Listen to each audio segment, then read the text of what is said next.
Hello, guys, and welcome back to another episode in the tier list series.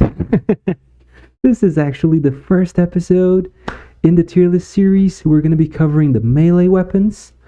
As you guys know, the ones of you that are long-time subscribers and viewers of the channel, this has been a long time coming.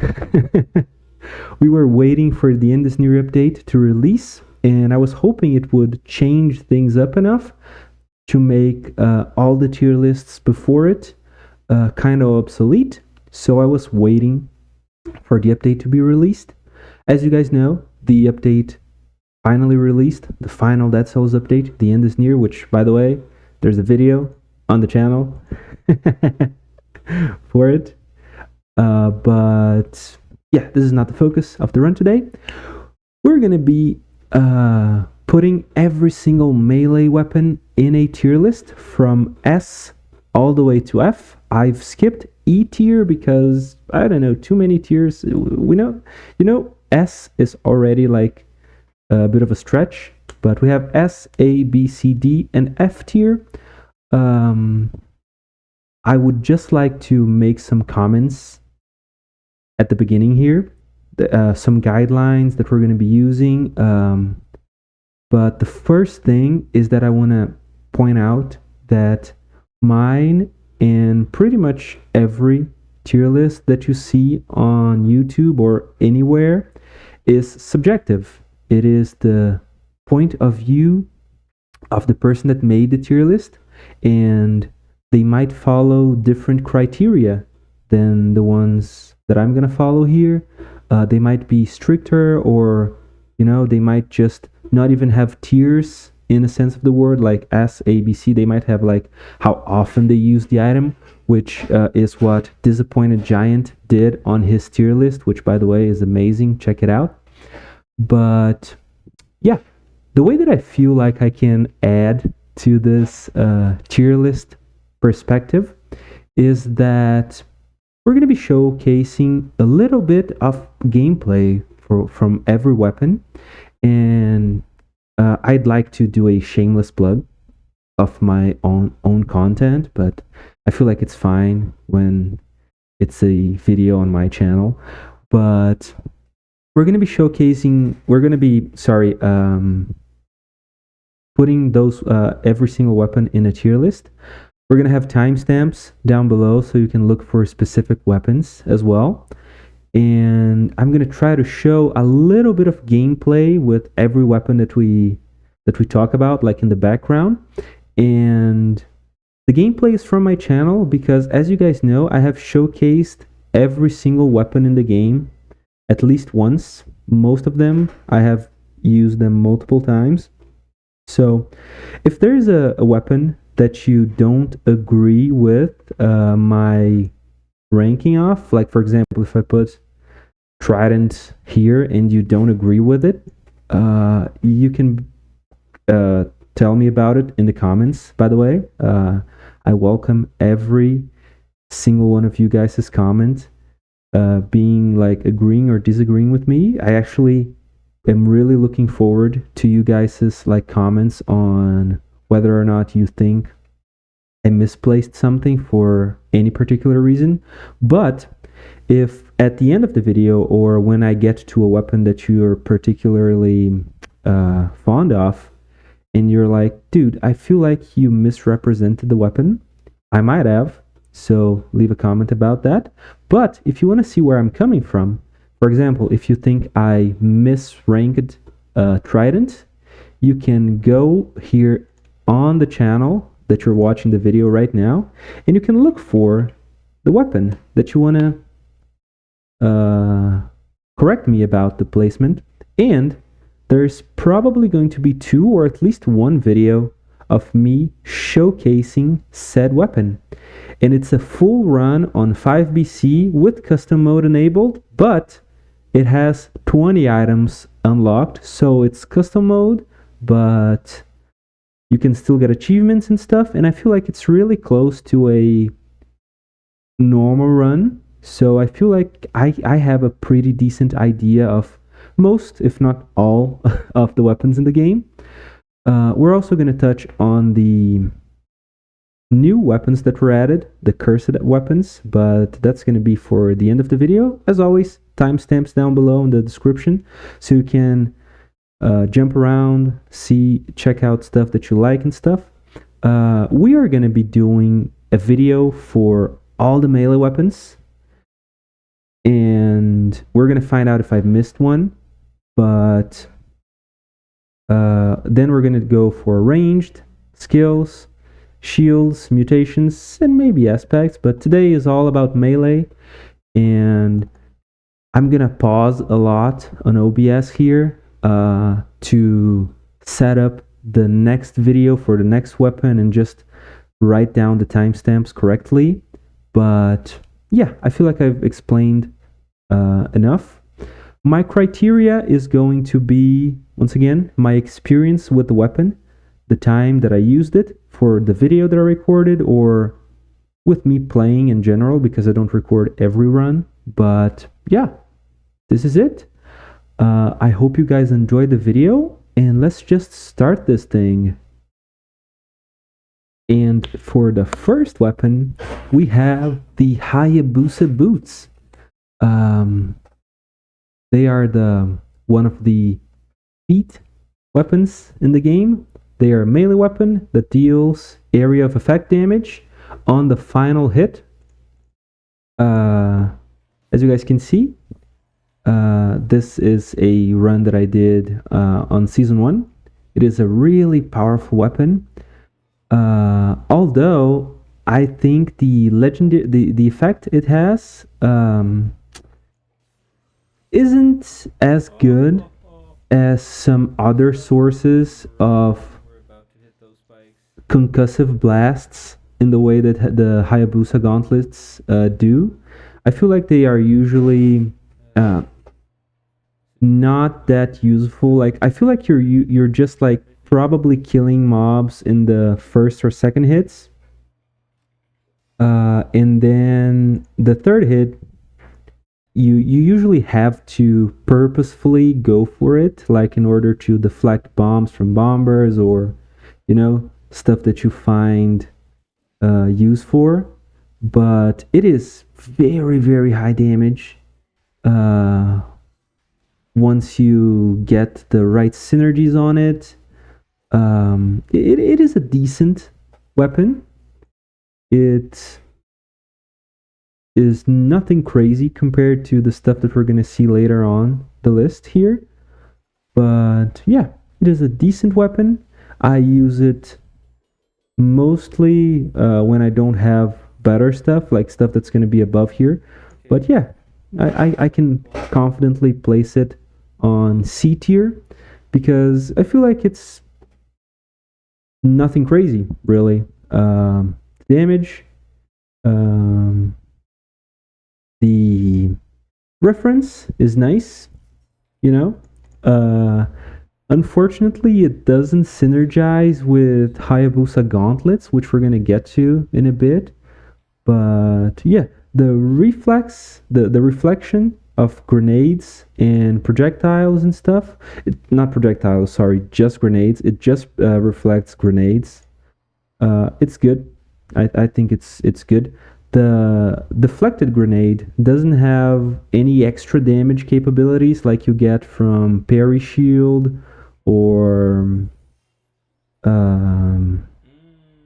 it doesn't trigger crits like flashing fans. So yeah, this is essentially just like a bit of a glorified beat stick, in my opinion. If it wasn't for the cool animations, it would just be like a regular sword that has a bit of a gimmicky third attack. But yeah, I feel like C tier is a good place to put it. Next up, we have Machete and Pistol.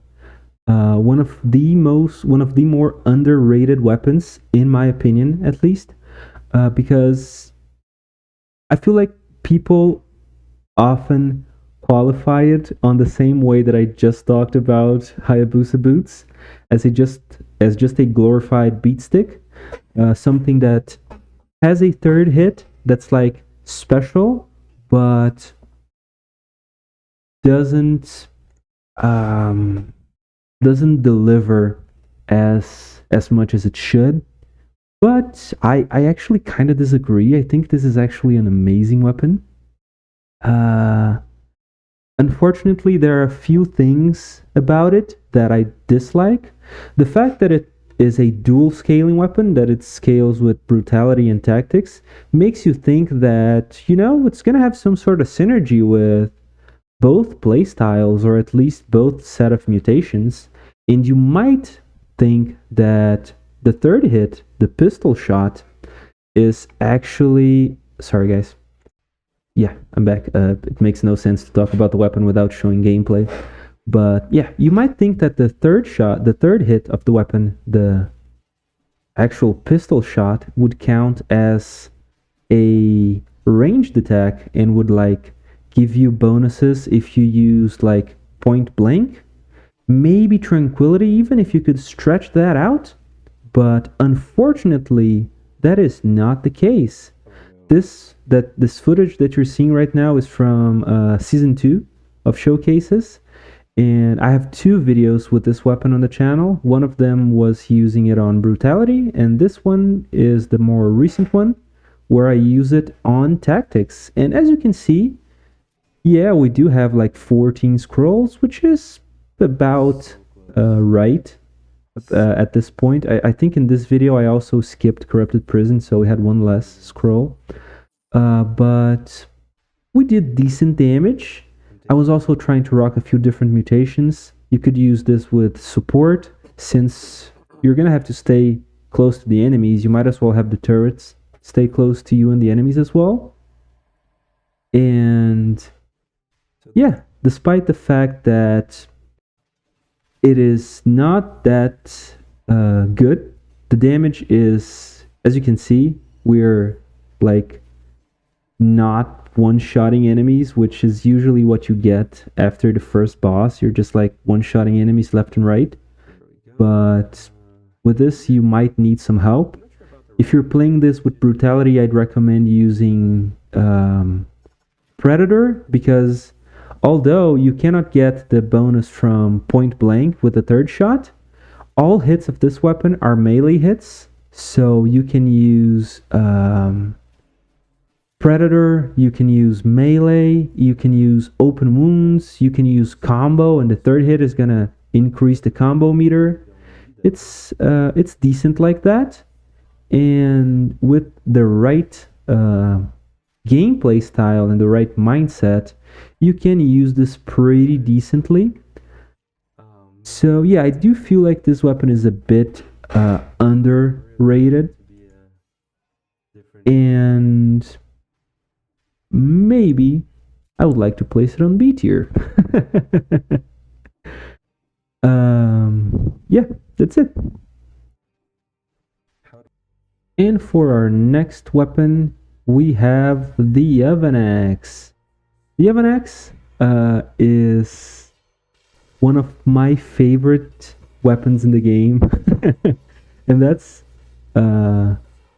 just why I want to say, and I said in the beginning of the video and I say it now, tier lists are subjective, and they are a reflection of the opinion and the experiences of the person that made the tier list. And that's why the Oven Axe is my favorite weapon in the game. I just love the slow hits. I love the big damage. I love the fact that you get rewarded for getting to know this weapon. And I love the fact that if you learn how to use it, it's just and most survival weapons are like that, and spoiler alert, probably most of them are going to be in the S tier, because I just love survival. I love the fact that you can cook them up, when you're falling down or when you're just going through an area, you can just start the attack right away, and you can get the 40% damage affix rather easily. It's essentially just a a weapon that I pick all the time.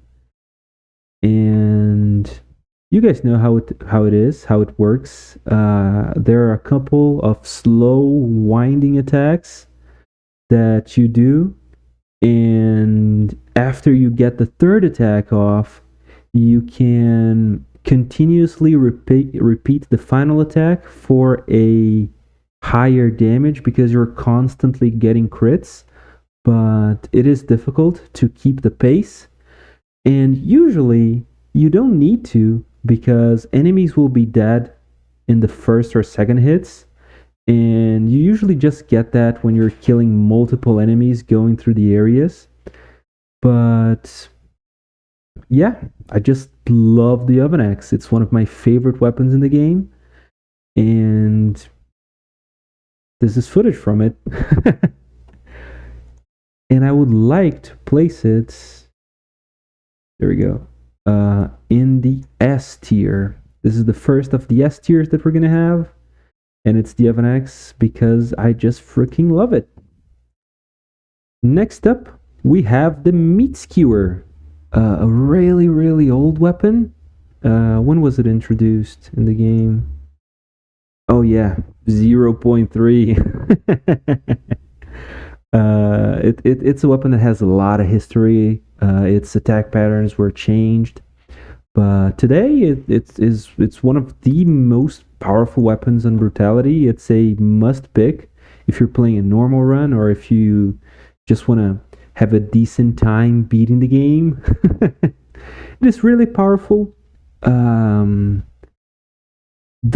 dash gives a lot of iframes. There are a couple weapons that have iframes like those, and they're going to be properly ranked up on the tier list for the same reason as this one.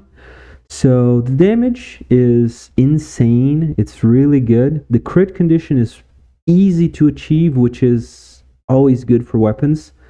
For any weapons in the game, you can use it with Instinct of the Master of Arms or cooldown mutations in general. But if you're playing on Brutality, it's just usually that. But yeah, the damage is great. It's a decent weapon. I feel like I don't have much to say about it.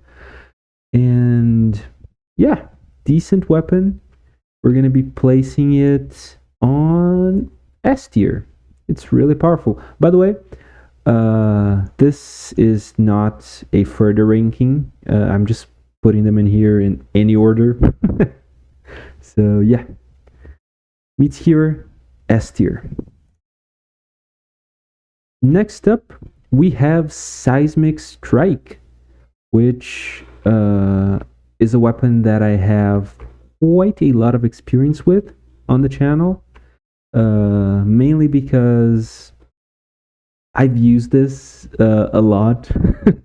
I try to give the weapons that are going to be lower down on the list, spoiler alert, a fair chance. Sometimes even more of a fair chance than I give other weapons because I really want to give them a fair chance. And yeah, Seismic Strike is one of those weapons that, in my opinion, really, really sucks when you try to use it on its own.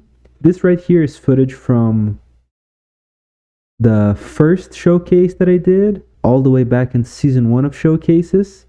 And I made the mistake of trying to use it on its own. And as you guys can see, it's really difficult to use.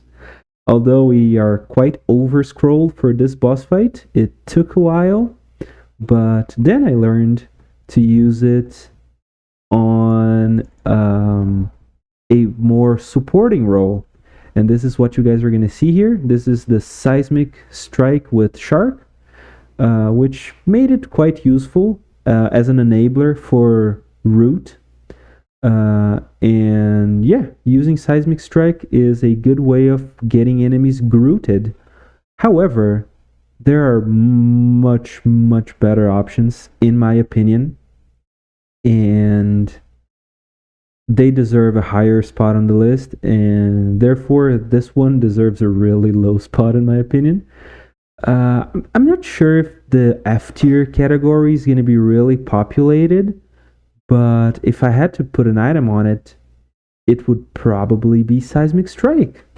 So, yeah, it's a weapon that has slow attack patterns, and just roots enemies. The damage is not at all there. It works really well with Heart of Ice. It's a good mutation to use on it, but as the wiki suggests, I'm not sure if you guys can read it, there are way better rooting options like the Boy's Axe. Boy's Axe is the best rooting option in the game, probably. Wolf Trap, Groot Grenade, Stun Grenade. Like, it's not the same, but usually the weapons that need root to get crits also work with stun. A bit of trivia: the shockwave counts as ranged attacks, so you could use point blank to make it a little more powerful, but not powerful enough for this weapon to have anything higher than F tier rank. So yeah. Next up, we have Panchaku. One of the most iconic weapons in the game. I think we can safely say that. It appeared on the trailer and a lot of gameplay, animated trailers on YouTube and stuff. It is an amazing weapon. I love it. It is the definition of fast hitting. It's the definition of a fast-hitting brutality weapon.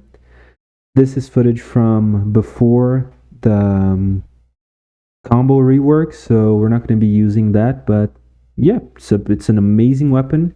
The damage, when you're not critting, is not that spectacular, but when you manage to get that... By the way, spoilers ahead. We're going to be fighting spoiler boss here. Don't look, please. Yeah, we're gonna get there. Okay.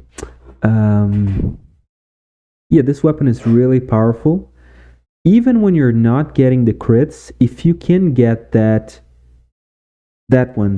sequence of fast attacks, you can pretty much be sure to destroy the health of any enemies.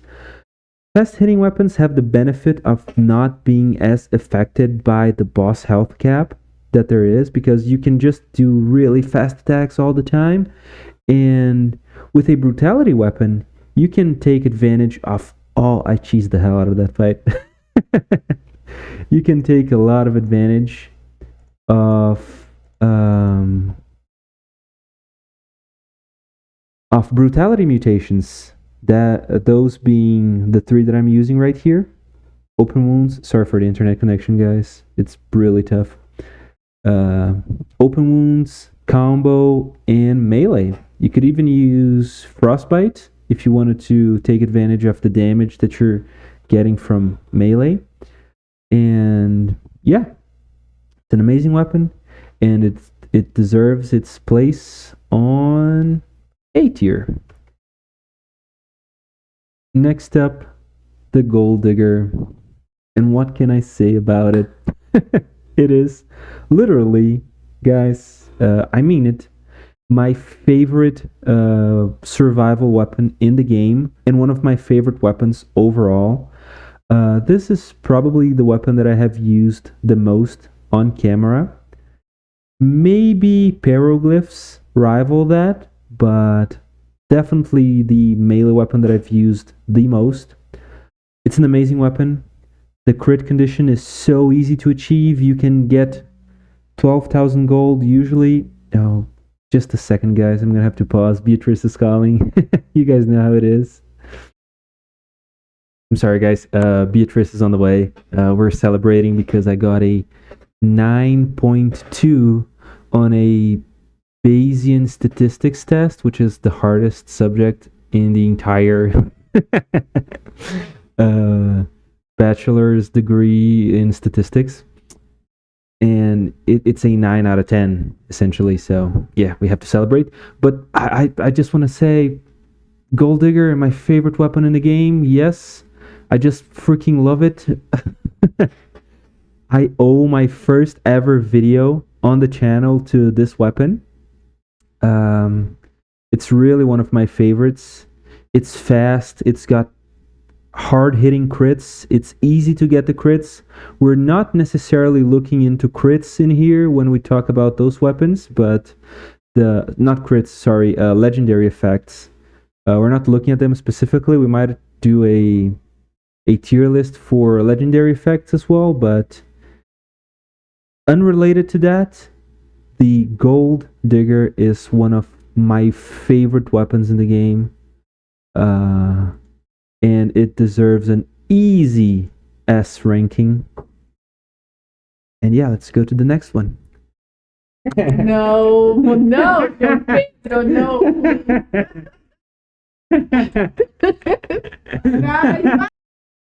Okay, so we're back. If I remember correctly, Beatrice did a cameo in the past couple seconds. I say that because I just paused OBS and the recording has been paused for over 8 hours because Beatrice came over to practice for her final thesis presentation, and then she left, but it was too late and I was too tired, and I just slept, so yeah, this is like a long time later. I've just slept. I'm drinking the trademarked coffee with condensed milk in the channel, and yeah, we're gonna talk about Spite Sword.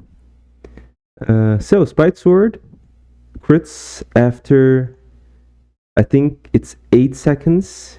Yeah, for 8 seconds after you took damage, or if you're cursed. And guys, you might think that this is gonna be ranked really high. However, this video right here that you're seeing, you're gonna see that I'm not using Vengeance with Face Flask alongside the Spite Sword, because I wanted to test out a theory. And well, we're doing great here in this boss fight, but oh yeah, always take hits from those, and then we start getting crits. But the Spite Sword, without the help of Vengeance and Face Flask, actually has, I think it's like about the same DPS, or maybe even a little less than the Twin Daggers. So it wouldn't be fair for me to rank it any higher than the Twin Daggers. And you guys haven't seen the Twin Daggers yet, but you're gonna see it. And it's probably not gonna be a whole lot higher than this. Yeah, actually it's gonna probably be the same level. I love the... Yeah, it's gonna have to be at this. I love the Twin Daggers. I love the Spite Sword. I have a really fond, like a soft spot for the Spite Sword. But yeah, at least you guys saw me fighting that. I love the Spite Sword. Oh, where is it? Didn't pick it up, sorry. There it is. I love the Spite Sword. However, I cannot place it any higher than B tier, because what we really love is the synergy that it has with Vengeance and Face Flask. Other than that, its damage is quite lacking, and you can see that on this video here on the channel where I use it without Face Flask and Vengeance. There's also plenty of other runs where I use the Spite Sword. The Spite Sword is... Oh well, even with me writing it wrong. There's plenty of runs where I use the Spite Sword on the channel, right? But yeah, that's it. That's where the Spite Sword is. And yeah, let's move on. Next up, it's Twin Daggers. I talked about it like it was gonna show up later on, but I didn't realize it was the next weapon up on the list. So yeah, twin daggers it is, and we're not even gonna take a long time to talk about them. So yeah, it's what I said about their damage not being that great. It's crazy because I even used Face Flask and Vengeance on this showcase that I did. It was season 1, it's ages ago. But still, it's a way for you guys to watch me use twin daggers. The damage is crazy because I'm using both Corrupted Power and Face Flask. But that's the effect you get when you use Spite Sword, for example. You end up using it and thinking that they are like insane weapons. In the case of Spite Sword, you end up using it and thinking that it's insane, but it's just that you're using it with a crazy combination that would have been great nonetheless. So yeah, that's probably what happens with Spite Sword, and that's what usually doesn't happen with Twin Daggers. I feel like a lot of people really like Twin Daggers because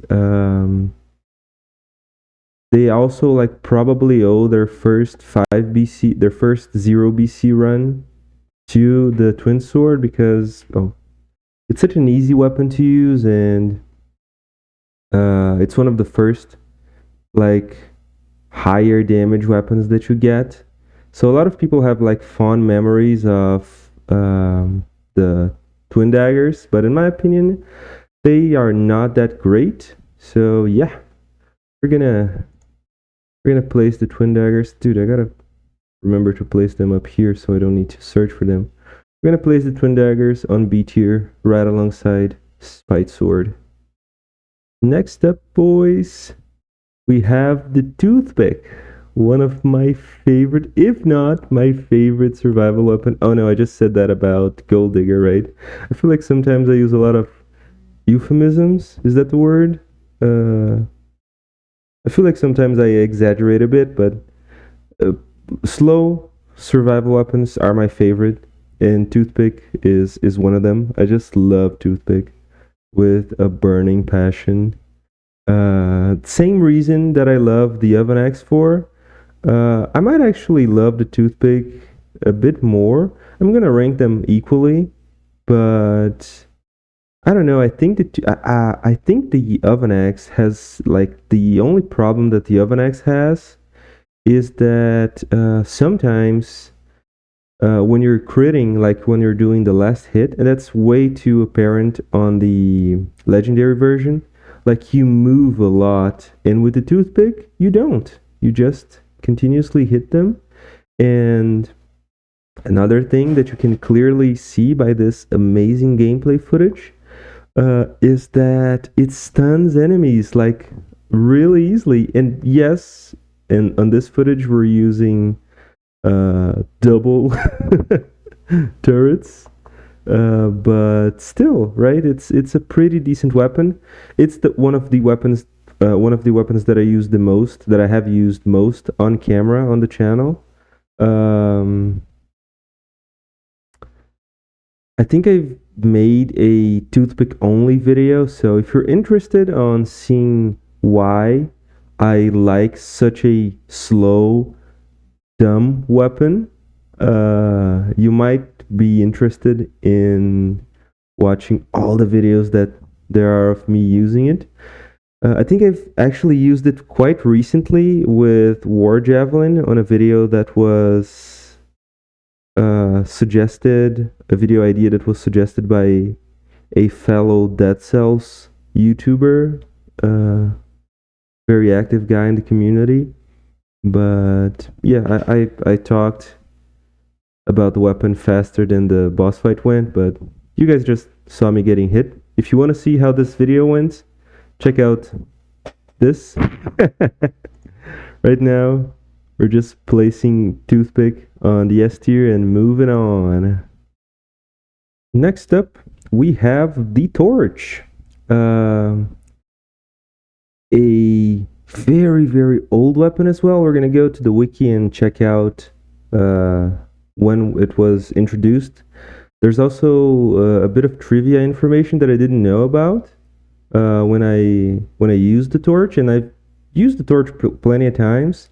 Right here, you guys can see footage from a run that I did very recently, but that's more of like a build showcase instead of like a torch showcase. But if you guys want to see me use the torch, there's a playlist for season 1 gameplay of the torch.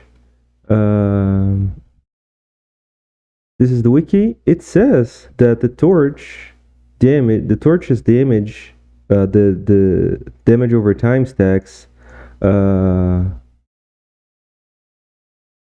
are buffed by point blank, which sounds good. But yeah, it's also like a higher damage, more consistent version of the firebrands, but it's still not high enough damage that sometimes people just prefer to use this as a support weapon. That's why I said a year ago that I made a meme about this being a support weapon. But it's really good. Well, in this footage, I'm using, once again, Face Flask with Vengeance and Corrupted Power, which, as you guys can see, makes the damage go crazy. But still, it is a decent-ish weapon that has its place. In my opinion, it's really good for biomes because same with all DOT weapons, and we're gonna really get into them on the ranged weapons tier list. But DOT weapons have the benefit in biomes of like you're just able to hit enemies a couple times, and then you can just leave, and let them die on their own, which is a really good thing, but not good enough for the torch to be anywhere above C tier. Next up, we have the Cursed Sword. I know, this is probably like the most unrankable item that we're gonna have on this list. There are probably a few others, considering like the new items added in the End is Near update with the new curse mechanic and stuff. But since we have those, and we are gonna rank them, even though they are like cursed items, and its viability is like really as close to non-existent as possible. I'm still gonna rank them because yeah, it's an item in the game, and we're doing a tier list of melee items, and the Cursed Sword is one of them. But I just love the Cursed Sword. There's nothing I can say. I feel like I got a little bit of Stockholm syndrome when talking about the Cursed Sword. Like if I was in a marriage with the Cursed Sword of like 5 to 10 years, and the police knocked at my door, and they were like, "Hey, Modesto, are you okay? Are you in a abusive relationship? Do you need help or something?" I would be like, "No." Even though this video that you guys are seeing took me like 50 to 60 retries. This is footage from my Cursed Sword only run, and yeah, I would just like to do a shameless plug, another one here. I have used the Cursed Sword so many times in my life. Like this is a Cursed Sword only video where I only use the Cursed Sword. This is the first ever video that I used the Cursed Sword on. It was using the damned aspect. Then there's a Cursed Sword run with, and this is like, I don't want to say that I came up with this idea, but I think I can safely say that I came up with this idea. There's a bunch, by the way. There's a live stream that I did with you guys, and I used the Cursed Sword. It starts at 2 hours and 8 minutes. I use the Cursed Sword a lot, but I feel like I made the Cursed Sword viable with this build. I also ended up suggesting this build to v.me on his stream when I used to be very active on Twitch. Like I saved up a lot of the currency and he made one of his like most viewed videos in YouTube, which is using the Cursed Sword while making it viable. Yeah, I made that suggestion. And I made it after I made this video, which is, in my opinion, a way to make the Cursed Sword like really viable. I'm going to show footage from spoiler area, so if you don't want to see it, just skip over to the next item in the timestamps thing over there. But yeah, it's using Wish to get a legendary ice armor, and also using the diverse deck, the Foresight card. Well, the video is not going to load, I think. So yeah, that's it. I also ended up getting lucky with shields and stuff, but yeah, that's a really surefire way of beating the game with the Cursed Sword if you feel like you need to. If you're just going for the achievement, just keep the Cursed Sword in your backpack and put it on when you're like transitioning biomes. As soon as you go into a biome, take the Cursed Sword out of your backpack, use your normal build that you're using to beat the game before leaving the biome, after you've cleared the biome. Pick the Cursed Sword back up and keep carrying it over and over and over with through biomes. And you only need the Cursed Sword to be in your possession, and it can be in your backpack when you're defeating Hand of the King. That way you can get the achievement. But if you're looking for a way to have fun while playing the Cursed Sword, which sounds insane, this is a really good build. You can check out this or any of my multiple Cursed Sword videos that I have on the channel. And because of all that, I feel like the Cursed Sword is a really, really good item that can go into A tier. And next up, we have the shovel. Another really old weapon. Oh, come on. Those videos are not coming out great. Let's let it charge for a bit. We can look at the wiki. Reload. Sorry, not charge. The shovel. Really, really slow weapon. Doesn't have great damage. Doesn't have any crit conditions. It does have the effect of pushing away bombs really easily. Any hit of the combo can push away bombs. And they do quite a lot of stun. On this boss fight here, you guys are going to see some tech that was taught to me. That was, yeah. Daniel San taught me how to use this.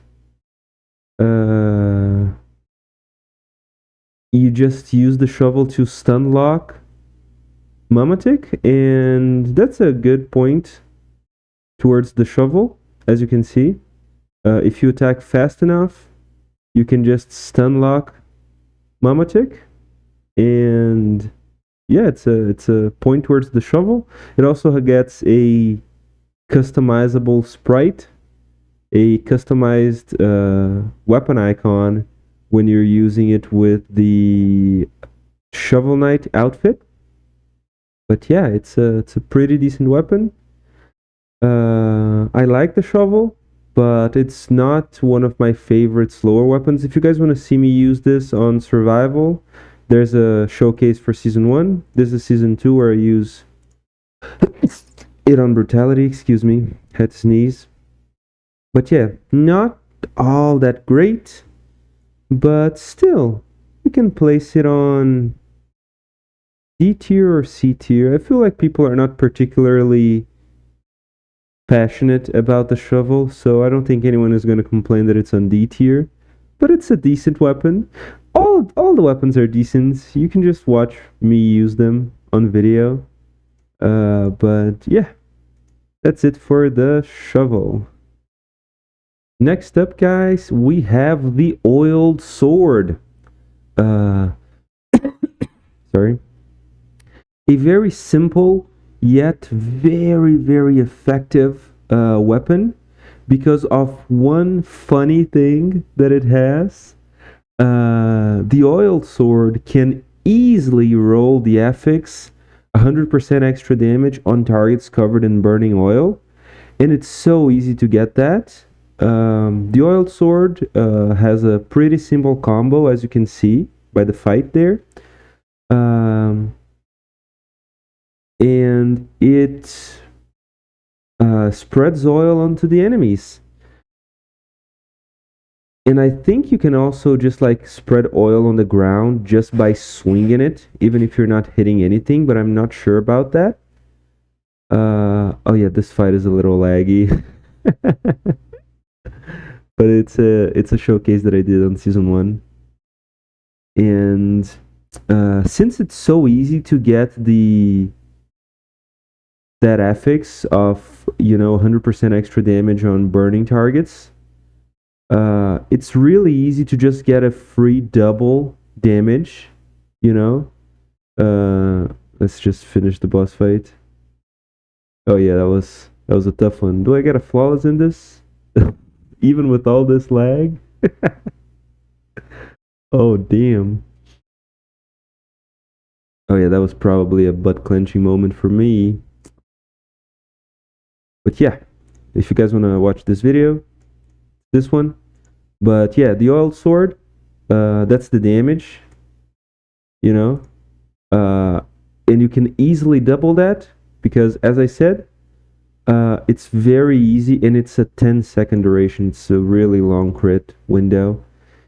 You can increase that by getting the affix of extra damage, and the synergies with this are so easy to get. There are like so many great items that you can use. Here, you can use firebrands. This is a bit more awkward, but you could use the other 2 fire weapons. You can use fire grenade. You can use flamethrower turret.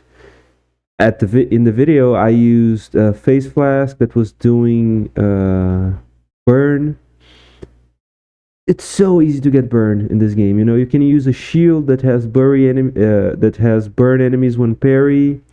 It's incredibly easy to get the most out of this weapon. Some weapons, like the Cursed Sword, they require a lot of setup. But with the oiled sword, it's so easy to just have an easy win. So oiled sword is A tier for me. Next up, guys, we have the Katana, which is a weapon that I feel like needs no introduction. It's an amazing weapon. Oh boy, I'm not even using it on the video. Just a second. There we go. That's probably more like it. I'm sorry, I was using another video that was... Well, anyways, there are plenty of videos of me using the Katana on the channel, and you guys are going to see that I'm going to place it really high on the list as well, and it's deserving of being all that, being all the way up there, because it's really good. However, the Katana is one of a series of weapons that I do not use properly. And you might say, well, there are no proper ways to use weapons, but it's not that well, there are proper ways, but not that I'm using it wrong on video there, but there's a lot of tech and stuff that you can do with the Katana regarding its crit condition and its crit damage. Like, you can hold it with phaser or a grappling hook or assault shield and just do cool moves, and there are plenty of videos of people doing it on the channel. I think not on the channel, sorry, on YouTube. I think Nihilist Lemon did it. I think V.me made a video using it cinematically while fighting Timekeeper. But yeah, there are plenty of videos of Katana attack on YouTube. It's just that I never bother to learn them. It's like the whip sword that we're gonna get to in a bit. I just use the sword form and just hack away without worrying about stuff, and it is still very powerful. That's why the Katana which I also forgot to. Yeah, that's why the katana is another A tier weapon. If you learn the tech and you can use it properly, it could go all the way up to S tier, but as always, tier lists are subjective, and they're subjective in relation to my experience. So, in my experience, katana is an A tier item. Next up, guys, we have Shrapnel Axes, which I would also like to point out that there are 2 videos on the channel using it. Because it's a dual scaling weapon, I use it on Brutality and then Tactics. I'm gonna have background footage of me using it on Tactics because I just think it's really good on it. And it's also more recent footage, but yeah, the Shrapnel Axes are a bit of a more gimmicky weapon. They have a ranged attack and a melee attack, which is really cool in my opinion, and I wish more dual scaling brutality tactics weapons had that. Maybe there are a few that also have it, but I can't remember from the top of my head. But sorry guys, it's about to get cold here again in a couple days, and my throat is already feeling it. Let's just go for a few more areas. So yeah, it's an amazing weapon, really good. If you guys want to check out the showcase, I'm really proud of this one, especially on tactics, because usually with dual scaling weapons, you tend to go for the color that has more health. But with this and another mystery weapon that we're gonna get to, it's actually really good to use it on tactics, especially because of the mutations that we have available for us. And that's the synergy that I showcase in this video, which is using Ripper. We can use Ripper to, you know, do what Ripper does, which we'll get to when we do the mutation tier list. But overall, I just love Shrapnel Axes. It's really powerful. I know this is a late game area where we're doing a ton of damage, but I feel like Shrapnel Axes earns its way on both colors into A tier as well. Next up, the Broadsword, one of the oldest items in the game now, for real. This weapon is like so old, and it's usually the first introduction people get to slow, hard-hitting survival weapons. And that's a definition that fits it like exactly in my opinion.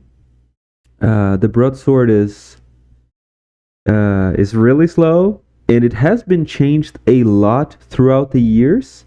I feel like a lot of people that have been playing the game for a long time remember a version of the Broadsword that doesn't exist anymore, but they were both really good.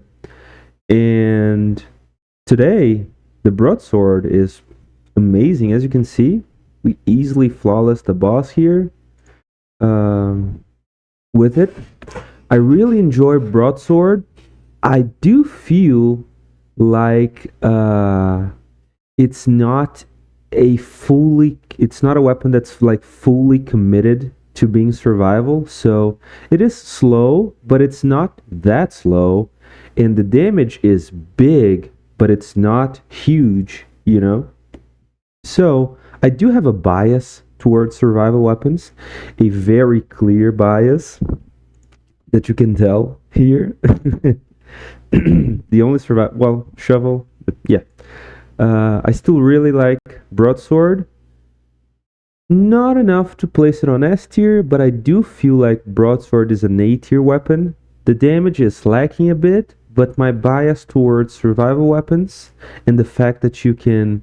I haven't talked about it, but with all of these weapons, you can just use Frostbite, and it's gonna be such a cakewalk to deal with enemies, because if you have Frostbite, and with the slower weapons, they usually get victims slow down nearby enemies. Affix. It's a pretty easy affix to get, and you guys are gonna see me use it, probably. Oh, no, it doesn't have it in this in this video, in this version of it. Let me see if I can find one that has it. Okay, guys, apparently I can't find footage of me taking advantage of Frostbite, but there are other survival weapons that we're going to use, and I'm pretty sure I used the Frostbite technique with a bunch of other survival weapons.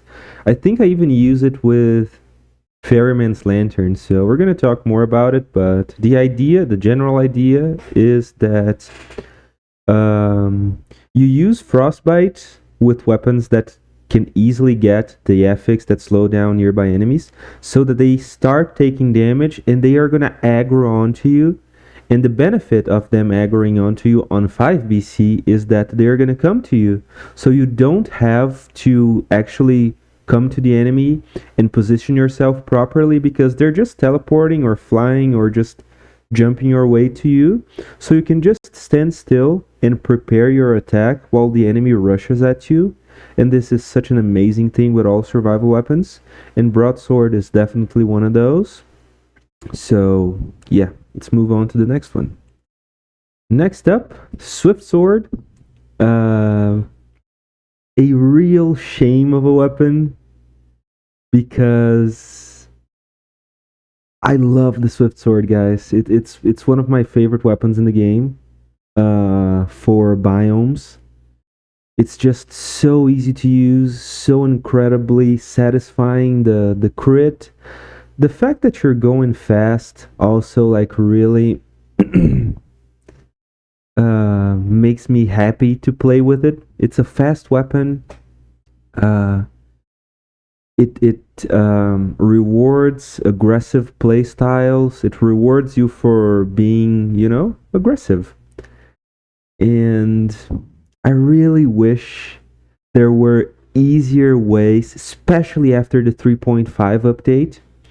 There are no really consistent and easy ways to get the speed buff to activate while you're playing bosses, right? If you're in a biome, you can easily use velocity and just kill the first couple 3 to 4 enemies with no crit. And then if you're fast and aggressive enough, you can pretty much maintain the speed buff that you're going to get throughout the entire biome. And if you lose it, you can just easily get it back. But on a boss fight, if you don't have an item that's like proccing velocity for you, you're going to get screwed, because you're just going to be doing shitty damage, which sucks. And before the 3.5 update officially releasing, you could get velocity as an affix for the legendary smoke bomb, and I'm pretty sure there's a video on the channel where I use legendary smoke bomb. Like I use wish to get a legendary smoke bomb, and after, am I the only one that's also getting nervous about the gameplay? This curse never goes away. Jesus. If you want to see the whole video, it's on my channel. Oh my god. It's the Swift Sword and Vampirism showcase. But yeah, without an easy way to get the speed affix, this affix, the Swift Sword is just a worse sword, There are a couple ways you can get it. The game is trying to tell us, the wiki is trying to tell us about it. It synergizes well with Frenzy, yes, with Velocity. You could use it with Masochist, but it will only work on Giant and Hand of the King, and when you do that, you're pretty much waving away your flawless chances. But there's also like the increase your movement speed. Oh, sorry. There's another affix that's like increase your movement speed when you use an item, and you can get it very rarely on the face flask. The higher the level, the higher the chances of you getting it.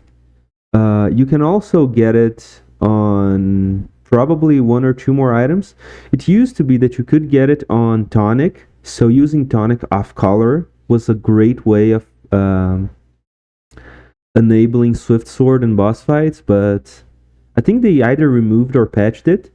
And in the 3.5 version, the Smoke Bomb doesn't have the speed buff on use that it had as a legendary affix.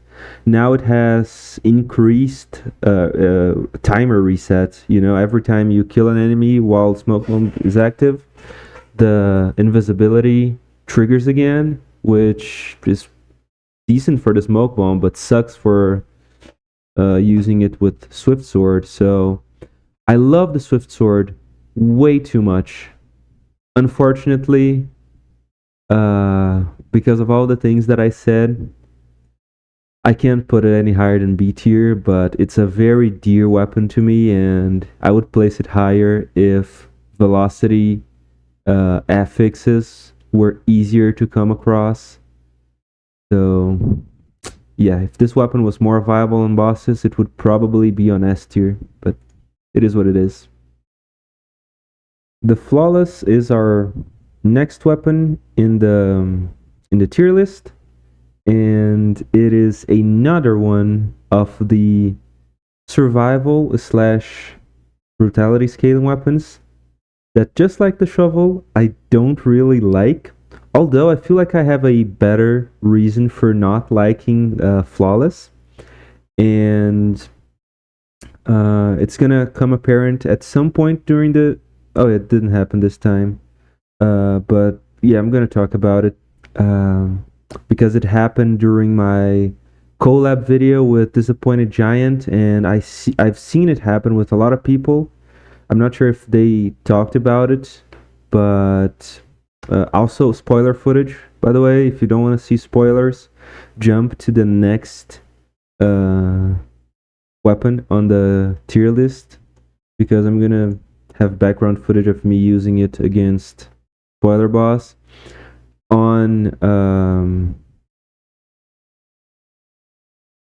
survival as well, because it's a weapon that you can use both on survival and brutality. There are some advantages to using it on both colors. The advantage of using it on survival is pretty clear. You have more health, and yeah, that's it. On brutality, there are also advantages of, like, well, there are probably other advantages, but I'm not gonna get into them really thoroughly. But by the way, this footage is really old, before the Foresight deck was changed. The Foresight card was changed, but still, it's a pretty decent fight. Although I would have probably gotten hit many times. The advantage with brutality is that you can use Predator for biomes, you know, and have a decent time using the weapon.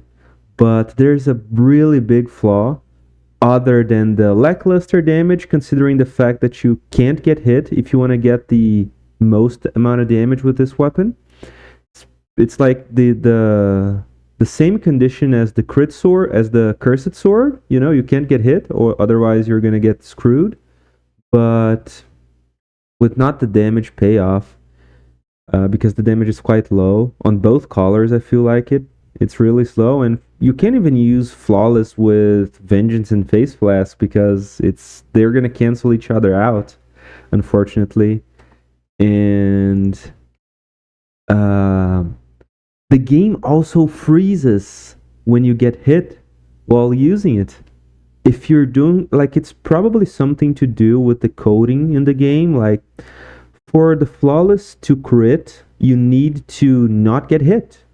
If you get hit, you're gonna stop doing crits for the next, like, 20 to 25 seconds ish. Maybe it's a little lower than that. I could open the wiki and check, but yeah, you can do crits for a little bit. The legendary version has a way to change that, but we're not ranking the legendary versions. But the thing is, as soon as you get hit, the game is gonna freeze, because I feel like the game has trouble changing the value of the flawless from like critting to non-critting for the next X amount of time, which makes it a really, really difficult weapon to use, because as long as you're getting the crit, you're fine. As soon as you get hit, not only are you not going to be doing as much damage, the game is also going to freeze, and that's so annoying to me. I hate when it does that. And because of that, I feel like Flawless is a D tier weapon. So, yeah. So, Frantic Sword.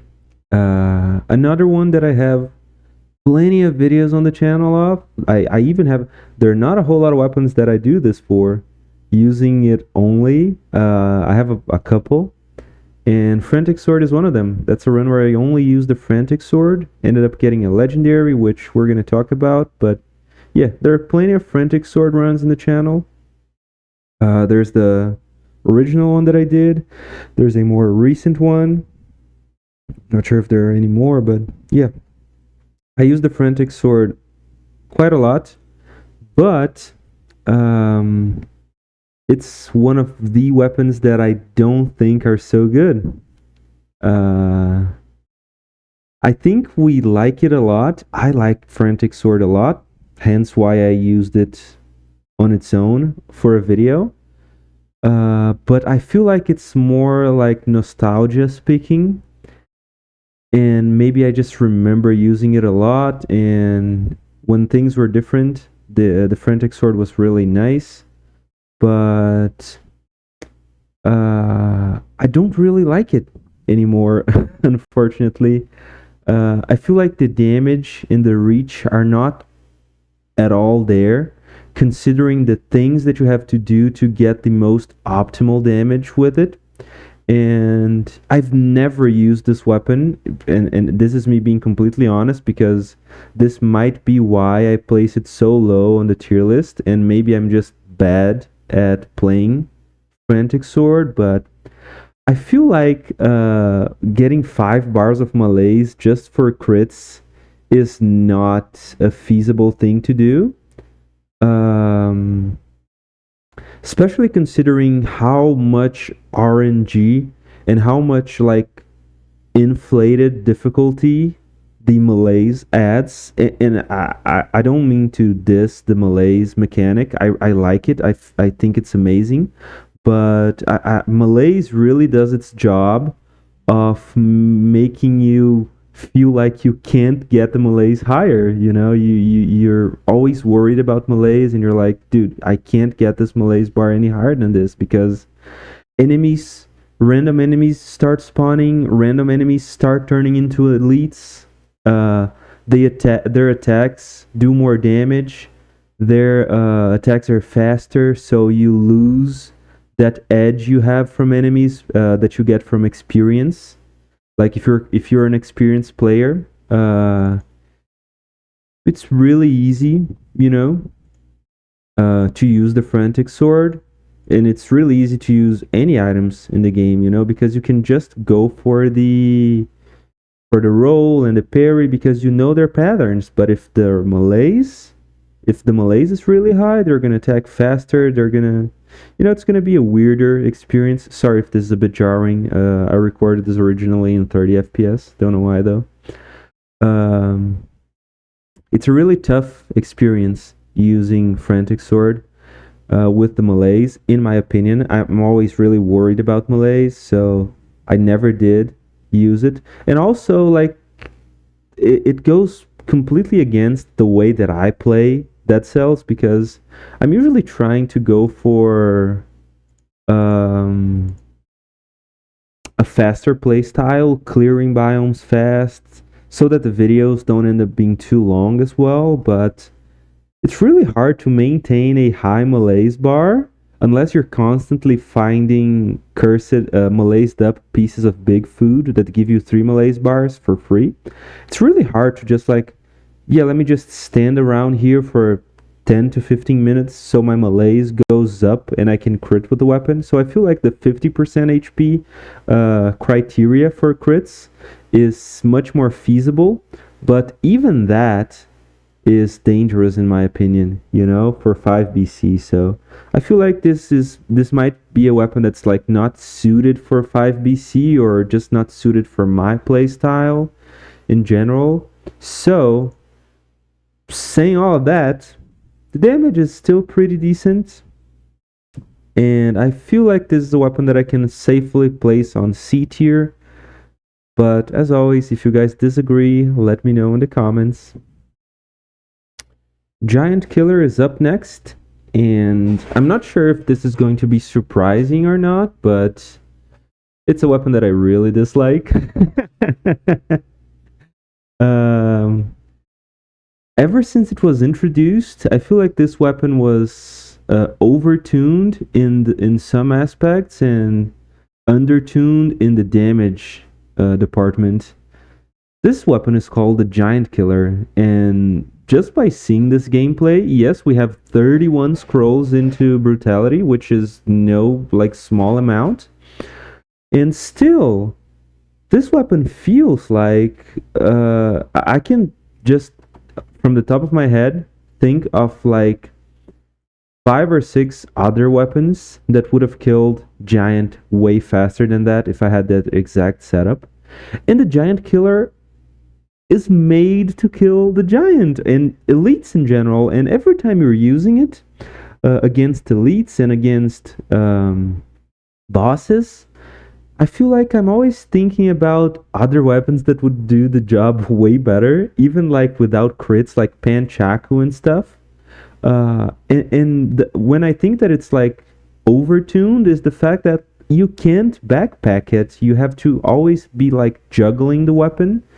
And like if you go to a new biome, you gotta place it in your main hand, and if you're using another weapon, you can place it in the backpack, and then when you get to the other biome, you can switch things up. Oh yeah, right here I'm using the frostbite technique that I told you guys about. So yeah, I sorry, I forgot what I was talking about, but yeah, I feel like this weapon is underwhelming and doesn't do as much damage as it's advertised, considering that the weapon is made for killing bosses. And they even try to balance it around it by not allowing you to use the backpack as effectively with it. Like you can't just use this only for bosses. You can't place it in the backpack. It's too big, too powerful, or whatever. But then when you're using it, it's like, it could have been better, right? And yes, this weapon is a dual scaling one. So right here, I'm using it on brutality, and I managed to find a very lucky legendary ice shards that I kept throughout the entire run. I think I found this like on ramparts or something. And then I kept using it. Yeah, it was probably around here that I found it. And then I managed to beat the Lighthouse and the Queen as well. So if you want to check out this showcase, check it out. There's also a version that I used when the weapon like first came out or something. It was no commentary, and I used it on survival. But I feel like this sucks on both colors. So that's why we're placing the Giantkiller on D tier. In my opinion, this is a very deserving spot for a weapon like this. It should get a rework, but unfortunately, this is the final update, and this is where this weapon is placed, in my opinion. Okay, so you guys are gonna have to hear me out on this one. Like, you guys are gonna have to really hear me out, okay? I know Hard Light Sword and Gun is probably one of the worst dual scaling weapons in the game across all combinations of colors, but I just love this weapon so much. I know there's a lot of bad things about it, and I'm not underplaying the bad things, you know. The damage is low. There's a bit of lag with each attack. In order to unlock the full potential of the weapon, you either need to have the legendary, which once again we're not talking about here, or you need to hit 6 shots. You need to put 6 shots into an enemy to be doing the full crit damage that you can do with this weapon. Each shot increases the damage by a little bit. Let's just go for a boss fight in here. Yeah, there we go. Let's just let that load for a bit. Oh, actually, let's go for the Dracula boss fight, so I can show it in the end there. So, from the wiki, to get the full crit, you need to hit 6 shots. One shot is going to add 10% damage, the other is going to add 50, 70, 90, 120, and then 150, if that's the correct math. But yeah, those are the multipliers. So to get the full damage with the sword, you need to hit 6 shots. Those shots also don't scale with the where is it? Yeah, they don't scale with Ripper or Barber Tips, because they don't stay stuck to the enemies. They are like actual, I don't know what they are, but yeah. You can get a good combination of affixes on the gun. Like if you can get 175% extra damage on frozen targets for the gun shots, and you can find a way to easily freeze enemies, the shots become kind of powerful, and they do scale with point blank and tranquility, but they're not good enough, you know. And yeah, unfortunately, I know the damage is not there. It's not, but it's such a satisfying weapon in my opinion. It's like the wind up, the animations. It feels like it's a strong weapon, right? It feels like the hit is gonna just destroy the enemies, because the beheaded is like arching his back and then just going forwards, and it looks good. It looks good. It looks really, really good. And in my opinion, it gets a lot of style points for being a gun alongside a sword. And I just really love this weapon. I like using it. Ferryman's Lantern gets a bit of a similar treatment, but that has higher damage, and we're gonna get to it when we get to it. But for now, I just would like to express how much I love Hardlight Sword and Gun. On the channel, I have a video using it on Tactics. It's the more recent one that you're watching right now, but there's also a Brutality version, which goes really well as well, in my opinion. And you can use it on Brutality with, what is it? Vengeance and Face Flask, to increase the damage enough for you to use it. So yeah, it's a weapon that I really like, and I'm gonna place it on the tier list really based on that. As always, tier lists are subjective, and this is just my opinion. But my opinion is that the Hardlight Sword and Gun are a B tier weapon that you can safely use and have a lot of fun. So, for as much as I simped over a Hardlight Sword and Gun, you guys might feel like it's a bit unfair how much I'm gonna shit on Spike Boots now. And once again, I'm sorry. But I have such a deep, deep hatred for feet weapons. Oh my god, they suck ass. And yes, I'm gonna try to treat them fairly, and I've given all these weapons more than their fair chance, as I said previously. If I feel like a weapon is really bad, I try to use it a lot. And can I see it here? I've used Spike Boots a lot, 3 times overall. And I'm just gonna put another one up here.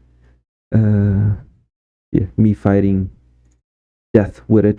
I don't remember how it goes, but I feel like Spiked Boots just like go so hard against the game philosophy, you know, the game play style, that I don't want to say that it has no place in a 5 BC run in your possible items roster, but dude, you know, you have shields, you have dodge, you have so many items.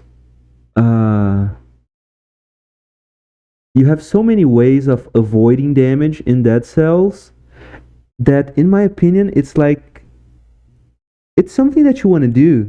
You know, you want to avoid damage. If an enemy is starting to attack, if an enemy is attacking, wait.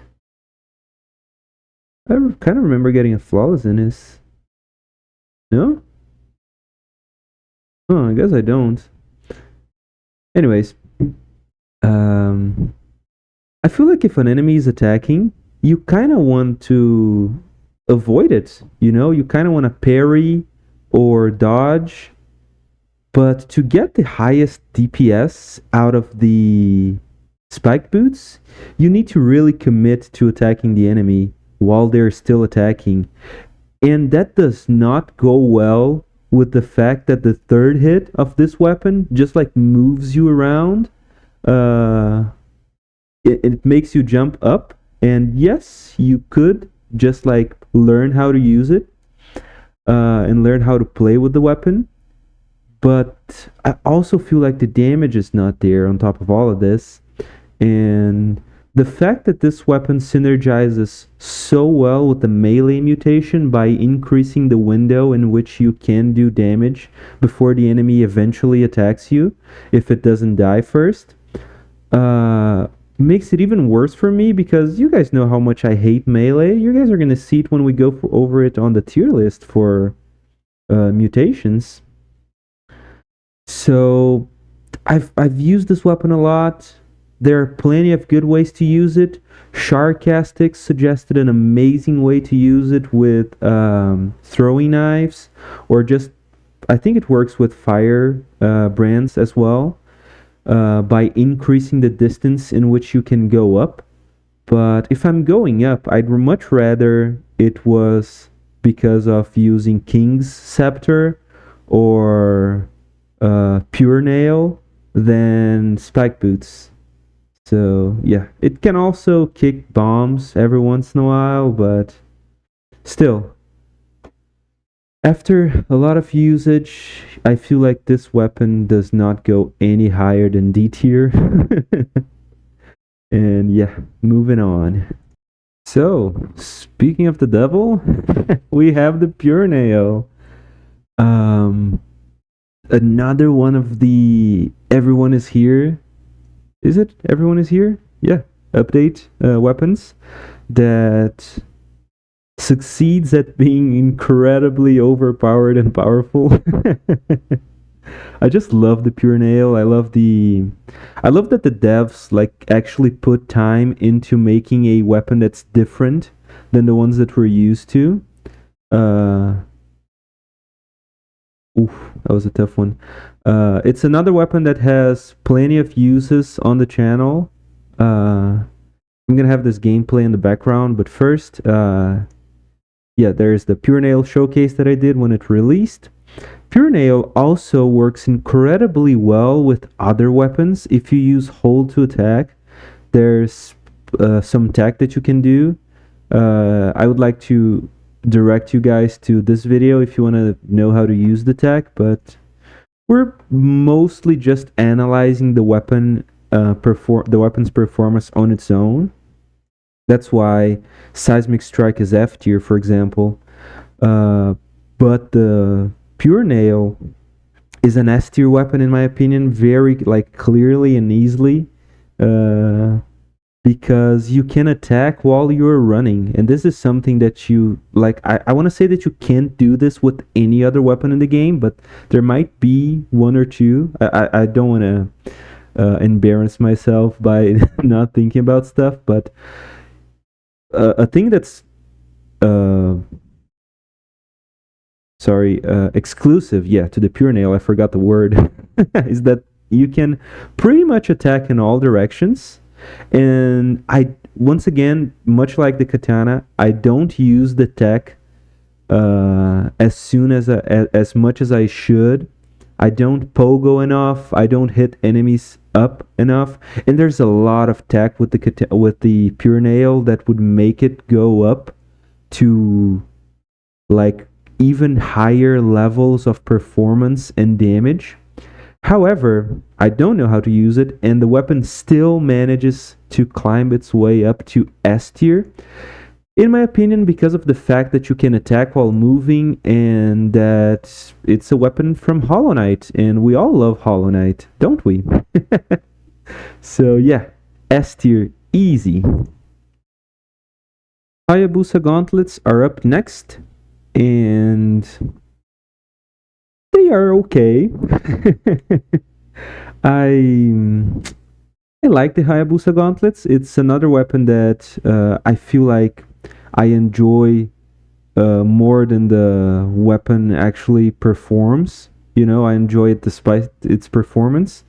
It's one of the weapon that's like usable with other stuff. You know, you can use something else up until you get the crits with the Hayabusa Gauntlets, but they are still pretty decent. As you guys can see, we flawless death with it. Yeah, pretty well. And then I don't know, let's just place it on the castle here with me fighting Medusa. I really like the gauntlets. Oh yeah, in this video I got double legendaries. But yeah, they are good despite the legendary version. The legendary version is also not that good, but we're gonna get to it when we do the tier list for legendary effects. But yeah, the Hayabusa Gauntlets are decent. In my opinion, they are like a beat stick as well. It's just like something that you use that does a lot of damage. You know, that you can use safely, but it doesn't have that much room for improvement. For example, I feel like even though I ranked spiked boots lower than I'm gonna rank the Hayabusa Gauntlets here, I feel like with the spiked boots there's more room for improvement and for creativity to happen. And the Hayabusa Gauntlets are like a more uninspired weapon, in my opinion. You know, it's just very simple, very easy. Hold down to attack enemies. You're punching them. That's satisfying. You know, the hits are meaty. The animation is nice. It has a anime reference in the description, I think, which is always good. So this is a weapon that you can put in B tier without worrying too much about backlash, I hope. Okay, next up, Assassin's Dagger. Much like the Broadsword and the Twin Dagger, I feel like a lot of people owe their first like win, or maybe their first brutality win, to a weapon like this, because it's a weapon that's, if I'm not sure if it's like unlocked by default, but if it's not that, it's one of the first ones that you unlock. Like I think you get it from, yeah, actually we can just look it up. Yeah, so you get it from that secret area at the start of Promenade, like this one right here. It's one of the first secrets that you check out in the game. It's really easy to get, but I feel like a lot of people like have nostalgia towards this weapon, and they have well, nostalgia is fond memories, but yeah, they have fond memories of this weapon. And it's a weapon that's really effective on lower BCs, where enemies have slower reaction times, and you pretty much have Wolf Trap unlocked by default. So people learn from a very early point in the game that they can use this with Wolf Trap, which is what I'm using it with in this video here. And it can be very effective on lower BCs, but on higher BCs, you're not going to be able to tell because I'm not going to show the whole thing. I'm just using my showcases as background gameplay. But I struggled a lot with this weapon because on higher BCs it is not as good. The reach is abysmal. You have to be so up close to the enemies to be able to actually hit them, and then they will just turn around really fast if you don't have a way to groove them and to like make them get stuck in place. That it sucks. And the crit condition doesn't work for Conjunctivius.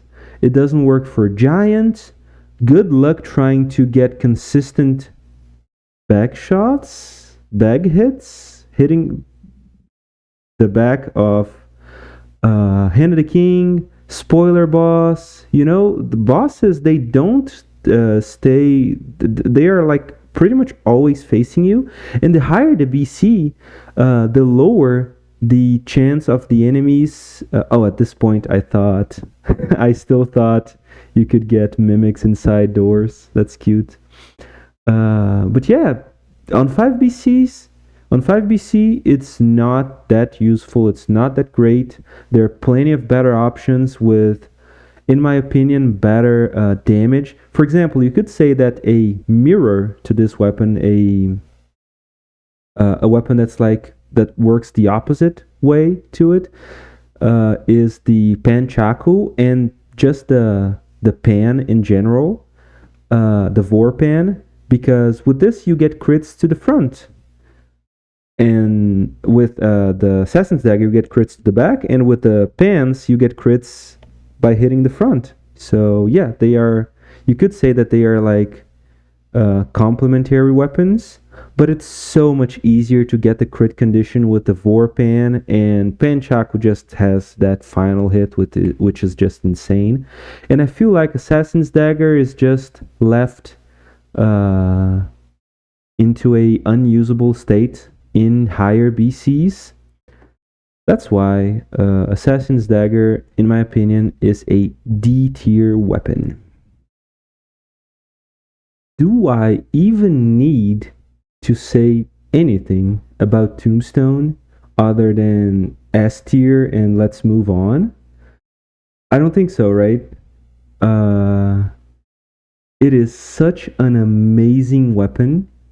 Oh yeah, and this one, I know this was before the colorless change to Frostbite, so I'm also getting a lot of damage with Frostbite there. It's actually killing a bunch of enemies. So I'm not even getting the third hit to happen all that often.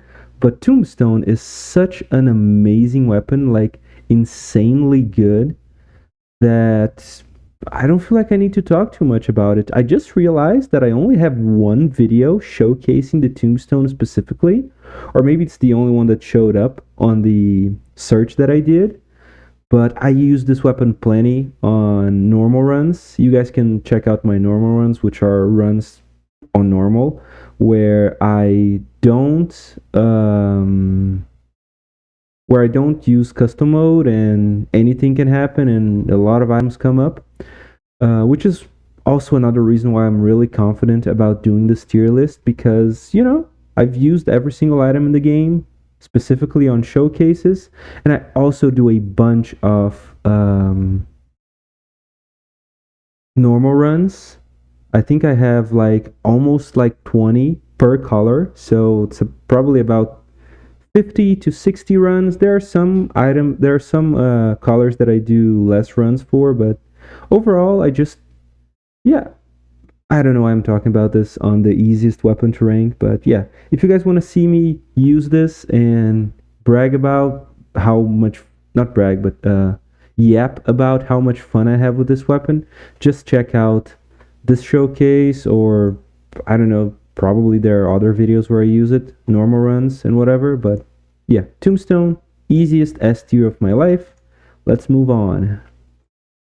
Balanced Blade is up next, and I would like to let you guys know that Balanced Blade is an A tier weapon right off the bat, and I'm saying that because I'm going to show some spoiler footage of the balanced blade performing on spoiler biome. And if you don't want to see that, move on to the next item and just know that balanced blade is an A tier weapon for me. And yeah, the reason why is I love it. It's such an old weapon. This weapon has always been in the game ever since 0.0, at least according to the wiki. And if my memory serves me right, that's it. Balanced Blade has always been in the game. They changed it up a bit, but it was always a viable weapon in my opinion, especially after the combo rework. The weapon really synergizes with the combo mutation, and they all work together really well, and it's a good weapon in general. It does have a bit less reach than some other brutality weapons, and I know this is something that I complained about with the Assassin's Dagger, but I feel like the crits are easy enough to get, powerful enough to make up for the lack of reach that this weapon has. And yeah, such an amazing weapon, deserves no less than A tier. Yeah, A tier. Easy. Flint is up next, and yes, we associate this weapon with its legendary effect all the time. There are people that use Wish on this weapon as soon as they see it, like on a 60 kill door or even a 30 kill door after they leave prisoners' quarters, because it is just that good, the legendary version. But I don't think we can not talk about and not consider how good this weapon is normally, without thinking about crits and stuff. I know we got a legendary version for free on the latest video on the channel. That's like a normal run on the newest update. I think we got it, I don't know where, but for a long time we used, oh yeah, I used the normal version for a long time. Yeah. Just a second. Yeah, there we go. We use it on brutality here. So yeah, I feel like Flint is an amazing weapon. Same thing with the other slower survival weapons that I praised, which is how well it synergizes with Frostbite. And if you can get a weapon with Frostbite, Vengeance, and Face Flask, the Frostbite damage is going to be so high, you're not even going to have to worry about doing the crits with the Flint. You can just, the crits are amazing, but you can just use it as a beat stick.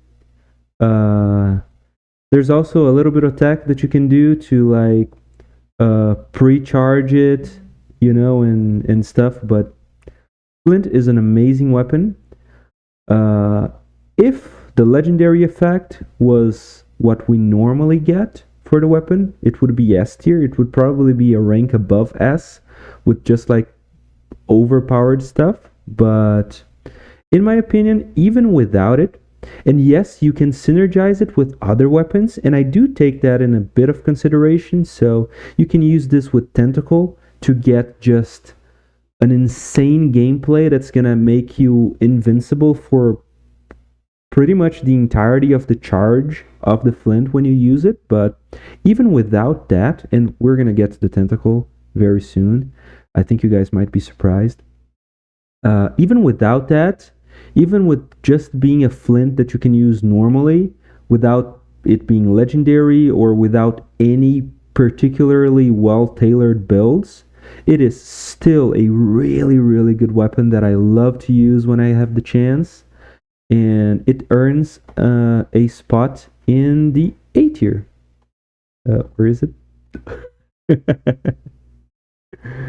I forgot how the Flint looks like, I swear to God. You guys can probably see it, and you're probably really mad at me. There we go. A tier. Up next, we have the Bone, another of the crossover weapons. Right here, we're using it on a incredibly powerful build, but this is the first showcase that I did for Bone when it was introduced, which is actually when I started out the channel like properly. With the Everyone is Here update, and you can see that, oh no, this is just the internet being shitty. I also flawless Hand of the King, so it's just have this other gameplay on the background. I really love Bone. I feel like it's amazing, but the damage, even with combo and other mutations, other like damaging things, doesn't have that much damage on its own. But the great thing about the Bone is its mobility. Like you can see that I'm like in the first video that I showed you guys, and in this one, I was using Force Shield previously, and now I'm using Ramparts, because this weapon is really mobile in a sense where you can just parry right out of the whirlwind spinning animation. You can be like right in the middle of that. Hit was bullshit, by the way. You can be right in the middle of the attack animation and you're still gonna be able to parry or roll out of the way, which is really good for a weapon like this. You don't have to like truly commit to the attack in a way where you might like take damage or something. You can really take advantage of shields with this weapon, and I do when I'm using it. And that's what makes it a really good weapon in my opinion, the fact that you can use it even with all its even with its damage not being at all like all that great. Like we're at the final area of the game here with 27 scrolls, which is nothing to sneeze at, and we're still like not one-shotting most enemies. The damage is not all that great, but yeah, the spinning animation is fun. It's satisfying. All the crossover items and weapons are just amazing in my opinion. They are like they have so much thought and depth to their specific mechanics and stuff that yeah, there's nothing that I can do except place the Bone in A tier. Comb. What can I say? It's a giant freaking comb. Is there anything else? No, right? Giant comb, crits while the enemy is in the air, and it's fun. I love it. I'm gonna give it an A tier without thinking about it. And I just want to show the fight because I don't remember if I got a flawless on it or not. I think I do. My memory is it's kind of bad nowadays. I all I can think about is statistics, but yeah, it's gonna be an A tier, easy. It's a comb, dude. It's a freaking comb. As you can see, the death is a bit higher than. Oh yeah, I don't get a flawless because the comb has a little bit of a problem where it messes up with the enemy's animations. Oh yeah, actually, it would be irresponsible for me not to show it. I'm gonna wait for it to happen and then I'm gonna unpause the recording again. Just a second. There we go. I found footage of it happening, and I can only think and remember of this happening with the toxic miasmas. And as you can see, they get really weirded out when they get attacked, and that happens to some degree with the death boss fight because you can see that I was throwing her up into the sky. Him, right? I think Death in the Castlevania universe is a man, or maybe it has no gender. I don't know. Ooh, double food. Nice. But yeah, it has that problem, but I just love the fact that it's a giant comb, so easiest A tier of my life. Where is it? Oh, I closed it. Oh no, okay. It's A tier. We'll be right back. Starfury. I love Starfury. I've always loved Starfury, even before the rework and the buff that it received, which I think it did. Starfury has always been a great weapon, a weapon that I really love. I actually stopped using it on normal runs after a while because I felt like I always ended up having it at the end. Oh, it's just a mimic that I fought there, but yeah, I always loved Starfury. It's great on tactics. It's even better in brutality, on brutality, in my opinion, because I like to. I like the fact that you can apply melee based effects. Like you can use the poison card on diverse deck. You can use, God forbid, melee. You can use open wounds. Um, yeah, those are that's the extent of the things that you can use on brutality. But then you can get an affix for extra damage on bleeding or poison targets or slow down targets, and the stars, the falling stars, are going to do so much damage. And I love the fact that you're just like summoning a falling star from the sky, you know, uh, with a sword, you know, and it's so good. It looks so good. I just dislike that when you use projectile outlines, the outlines also apply to the stars, and it looks really goofy. So I don't really use outlines because of that reason. But yeah, it's an amazing weapon. I know the damage is not at all there, even after the buff that they did to it. The legendary version is insane, but the normal version is like some people argue that the legendary version should be what the normal version is, and the legendary version should be something else. But this is the final update. We're stuck with it this way, and I love the Starfury for what it is. To me, very easy to give this weapon the A tier. Wrenching Whip is up next, and all the whip for the same way that I have like a negative bias towards feet weapons. I have a very positive bias towards whip weapons, but the wrenching whip is the worst of all the whip weapons, in my opinion. Uh, it does have, like all whips, the shield breaker FX, I think it's called. It just ignores shields, so you can attack shielded enemies. And is it thornies, the enemies that have shields that have spikes in their backs? You can attack them without taking damage. However, you can only do that with the first and second attacks. The third attack is a kick, which same with the Spite Sword, which I think we already got to the Spite Sword, right? Same thing with the Spite Sword. In my opinion, just lowers the damage of the weapon overall, and the Wrenching Whip, much like the Spite Sword, would be much better if you could just use the first and second attacks of the combo without having to do the kick.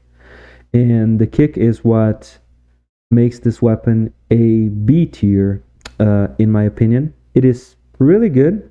I can still pick it up and have fun, but the damage is not at all there. The fact that it breaks shields is not really that much of a difference.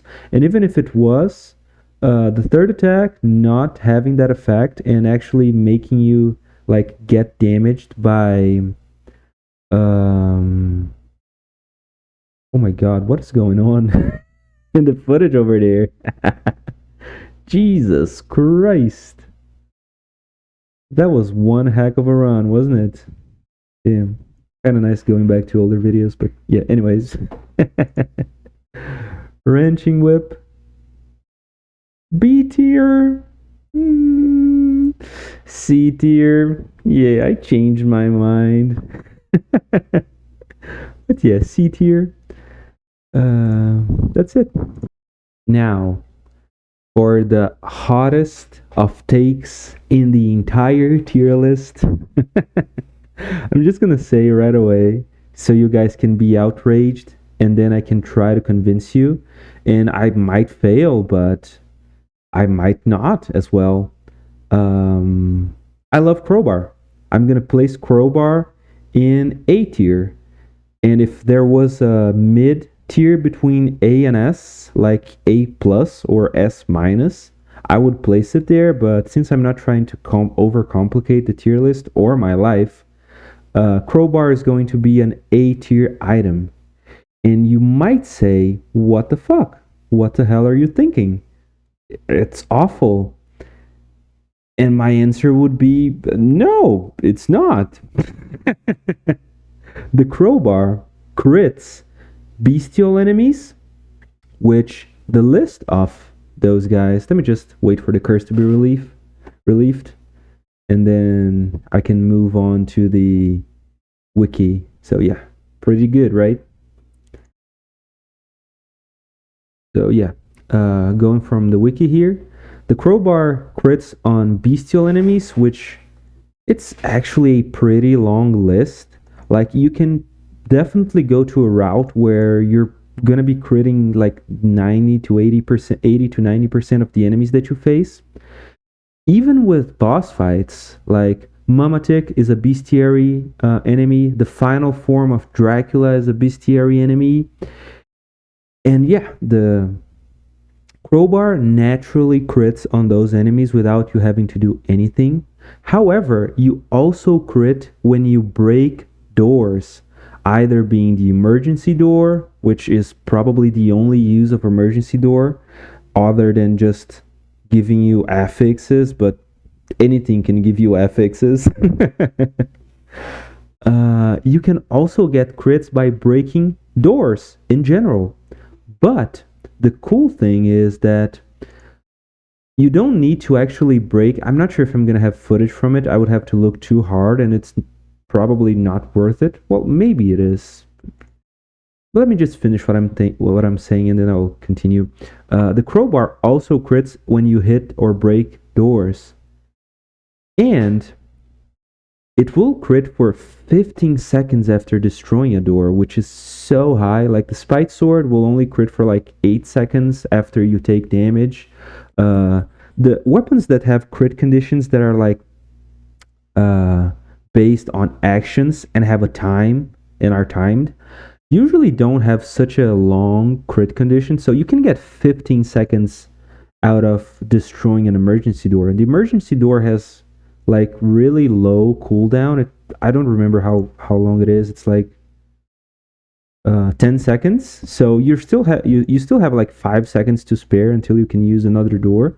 So you don't even need to use Instinct of the Master of Arms, you know. But there's also another thing that's really good about this weapon. Okay, I looked through my videos and it's gonna take more time than it's worth to show it happening in real time. But the cool thing about the Crowbar that most people don't know about is that even if you don't have a door that you can break, there are still doors in boss fights. So for example, Conjunctivius, you're already critting her because she's one of the bestial mobs, but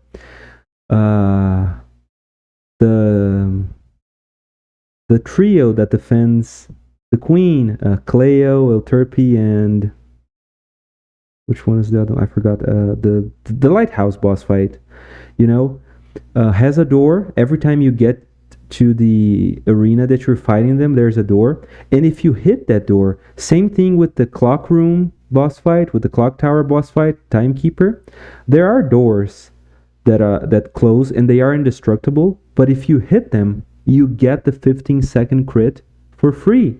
And you can do that on the first form of Dracula as well. You can hit that door that closes behind you when you get to the arena.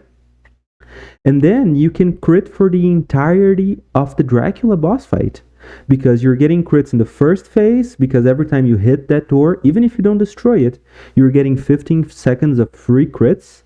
And then the second form is a beast, which you get free crits anyways. So those doors are also a really good way of getting those crits, even the indestructible doors. So you can get crits by using emergency door, you can get crits by hitting the indestructible doors. On boss fights, you can get crits by using emergency. I just said emergency door twice. You can get crits by the enemy naturally being a bestial enemy, which is Mamatic, the second form of Dracula. So, in my opinion, you can also get crits if you have a way, like a ranged weapon or any way of hitting the doors in the giant boss fight. You can get crits on that, even though there's lava everywhere. You can't get crits on like Black Bridge, Hand of the King, the Death boss fight on Necropolis, because there are no doors that you can hit there. But in my opinion, it's an easy enough crit to get. And dude, it's a crowbar. It's like a giant comb. It's funny. So it's very comfortable for me to put this on a B tier. I'm not putting it on A tier because I don't want to outrage you guys too much, okay? I said I was going to place it on A tier, right? I feel like B tier is a more reasonable spot, but it's really good in my opinion. Yes, side by side with the Spite Sword. Dagger of Profit is up next, and it's a weapon that I always have a really fun time with it because of the build that you use with the dagger. However, I know this weapon is shit. It could be way better than what it is, especially if they made it easier for you to get the crit, or maybe increase the crit damage by any chance. But some weapons are like fun to build around. And let's just show footage. No, let's not. I took damage. Some weapons are just fun to build around, and I feel like Dagger is one of those. But so many pieces need to fit for this weapon to be viable. Like, you need to find a face flask, which is not that hard, considering the fact that any face flask will do. So you can just go through every single skill shop in the game and roll for brutality items and try to find a face flask to use with Vengeance and Midas Blood, which will allow you to crit on command.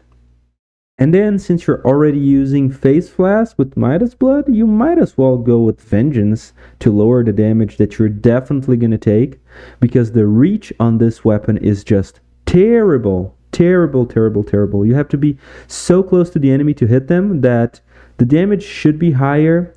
Right here I'm using the legendary version, but it doesn't make that much of a difference.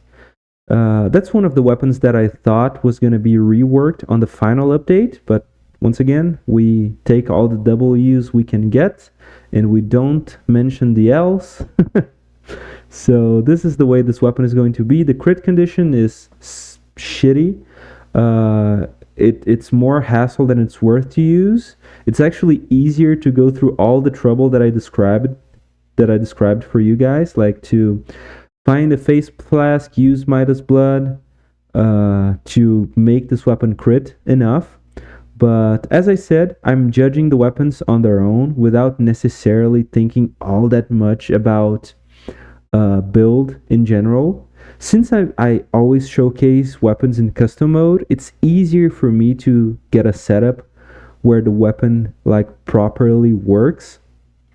But I've managed, like, there are plenty of normal runs in the channel. I think there's even one with Daniel San where I make this work. You know, I get this build to work on a normal mode, but it's like really, really difficult to get it to work. So Dagger of Profit, yeah guys, it's F tier. King Scepter is up next, and another one of my favorite movement weapons. At the time, I just realized I don't have a whole lot of King Scepter videos, so this is footage from the only video that there is on the channel of it, but I use King Scepter a lot. Haven't I used it with something? Oh yeah, I used it with magic missiles. Yeah, that's right. There we go, I found it. I used it with magic missiles because the King Scepter is one of the other weapons that you can really use it alongside some other stuff to take advantage of its movement mechanics. So I think I even used this like on a off-color version. I don't use legendaries, or I don't try to go for I don't try to go for colorless versions because the best part about the King Scepter, it's a double-edged sword because the damage is not the best part of it, but it's because the mobility is so great, but also because the damage is a little bit lacking, just a little bit, you know. Um, but if you can constantly get the pogos, you can use this more effectively, in my opinion. Like the way this synergizes with magic missiles is, you can just check out the video where I explain it like in the first minute or so. But this weapon works really well with where's the yeah. This weapon works really well with weapons with things like magic missiles and throwing knives and firebrands, because it will launch you up into the sky. But on its own, it's also really good. It's a pretty decent weapon that you can use without much trouble. You just need to get used to the movement mechanics, and the legendary version solves that problem completely, because the biggest problem with the King Scepter is that, come on, dude, show some gameplay. Biggest problem with the King Scepter is that you can get hit while you're spinning in the air, and that is not necessarily fun. Which is why it takes a bit of like practice to use it. It's the same as the rhythm and bouzouki.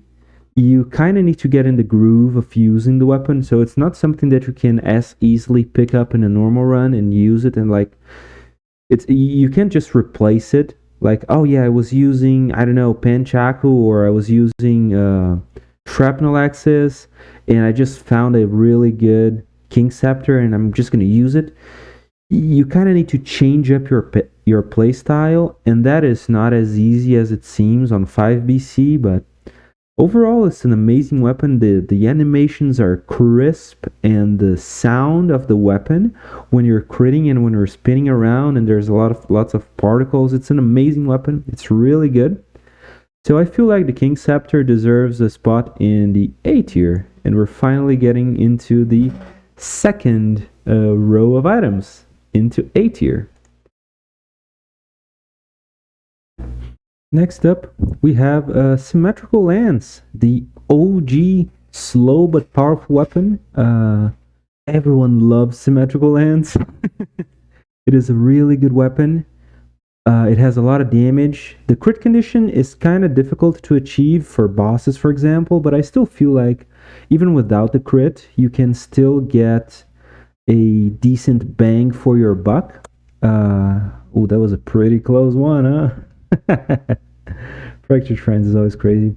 So yeah, it's pretty easy to get the crit.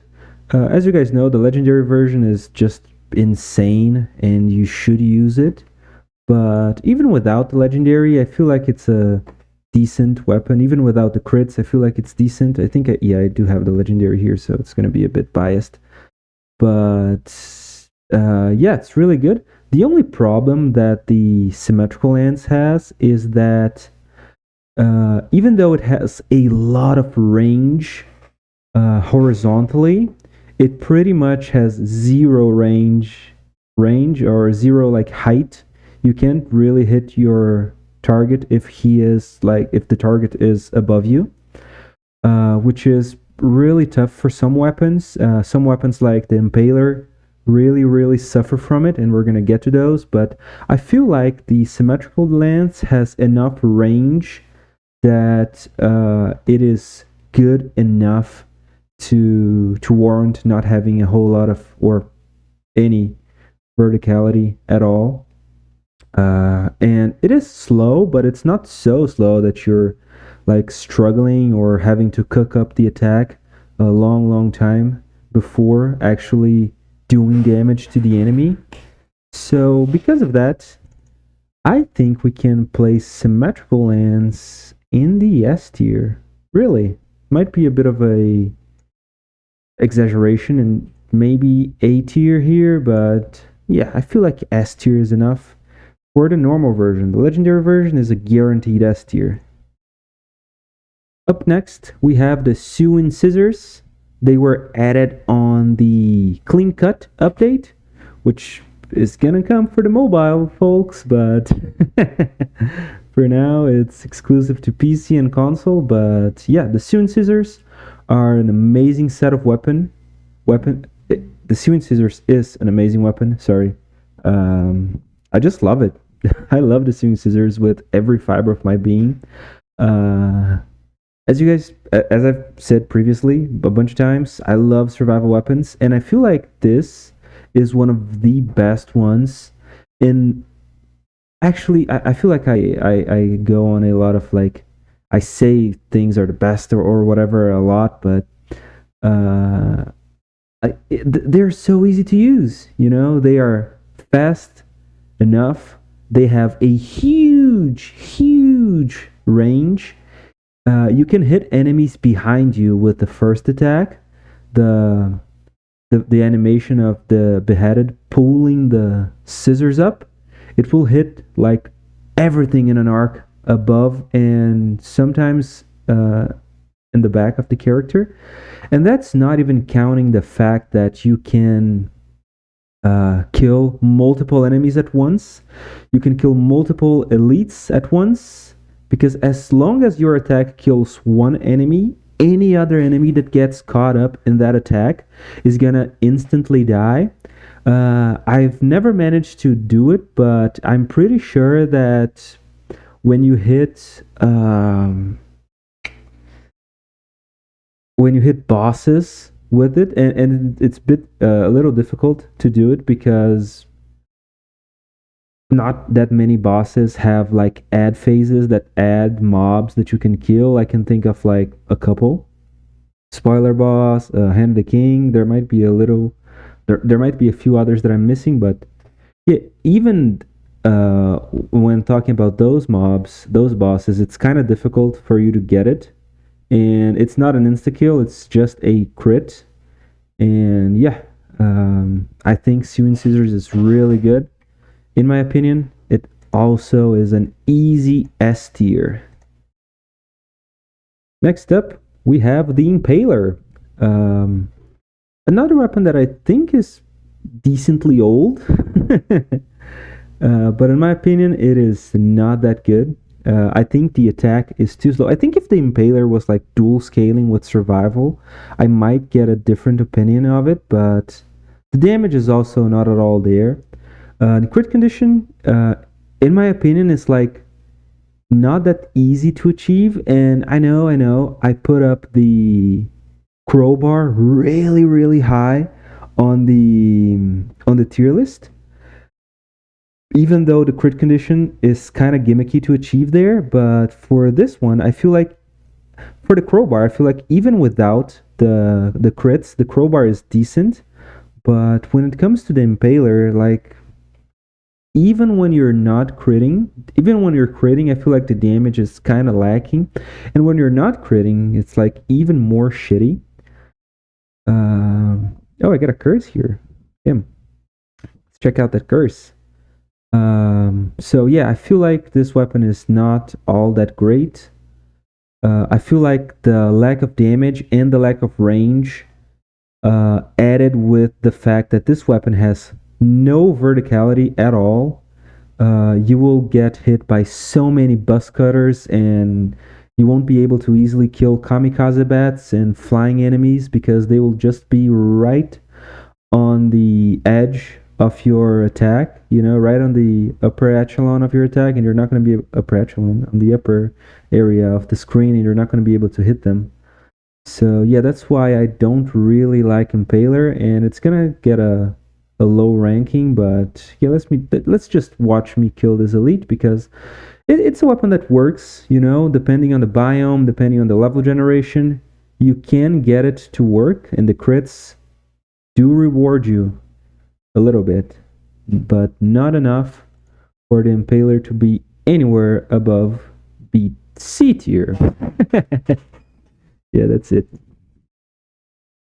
What can I say about the Rapier that hasn't been said yet, right? Easily an S tier weapon. Crit condition, so easy to achieve. It's actually criminal the amount of damage that you get from this weapon. You just need to roll or parry, which is like exactly what you're supposed to be doing in this game in order to avoid damage. It's the two things that you're supposed to be doing. And I feel like in the same way that I put like spiked boots really low on the tier list because it doesn't reward parrying or dodging, I feel like Rapier gets an easy S tier because of that. Because the way to get the crit is just by normally playing the game the way you're supposed to. And you get rewarded so hard for using this. It's such a fast, hard-hitting weapon. You can tell by the fact that this is a showcase that took me 39 minutes to record, even with all the pauses and breaks and the time that I've spent in like transitional areas. And yes, I skipped the optional biome and I went to the Dracula route, which is faster. But still, look at how fast I just beat the game with it. Rapier, easiest S tier of this video. So I might have been wrong in the previous section. This is actually the easiest S tier of my life. Tentacle. A weapon that at first looks like it's awful, like it sucks, like it's gonna be a tough time, because it's a movement-based weapon. And yes, I have a bias towards movement-based weapons. I end up really like loving them unconditionally. But I feel like this is earned love. Well, I did take a huge hit there. But I just love the Tentacle. The damage is great if you learn how to use it, and it's not that hard to use it. You just need to position yourself in a way that you can hit the first hit from afar so that you can get all the huge, chunky instances of invincibility frames that you get by using the Tentacle. All the time, from the moment you start the attack, as soon as it hits an enemy and you're like dashing towards the enemy to do the punch, you're invincible. There's no way the enemies can damage you. And there are so many instances in this particular video, and because this is the more recent one that I remember, but I've showcased it on, this is on Tactics, by the way, which is way more difficult than Brutality in my opinion.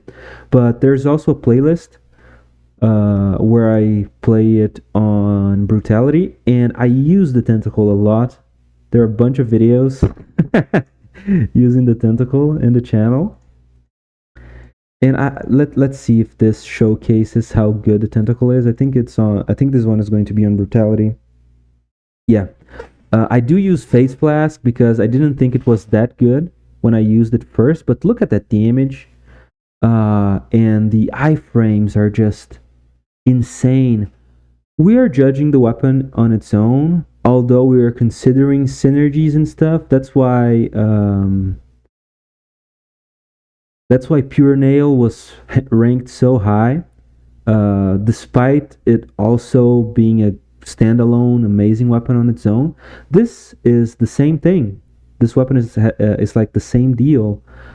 It's really good on its own, but it's amazing if you use it with Flint, if you use it with weapons that would benefit. And there are a bunch of weapons that would benefit from having iframes.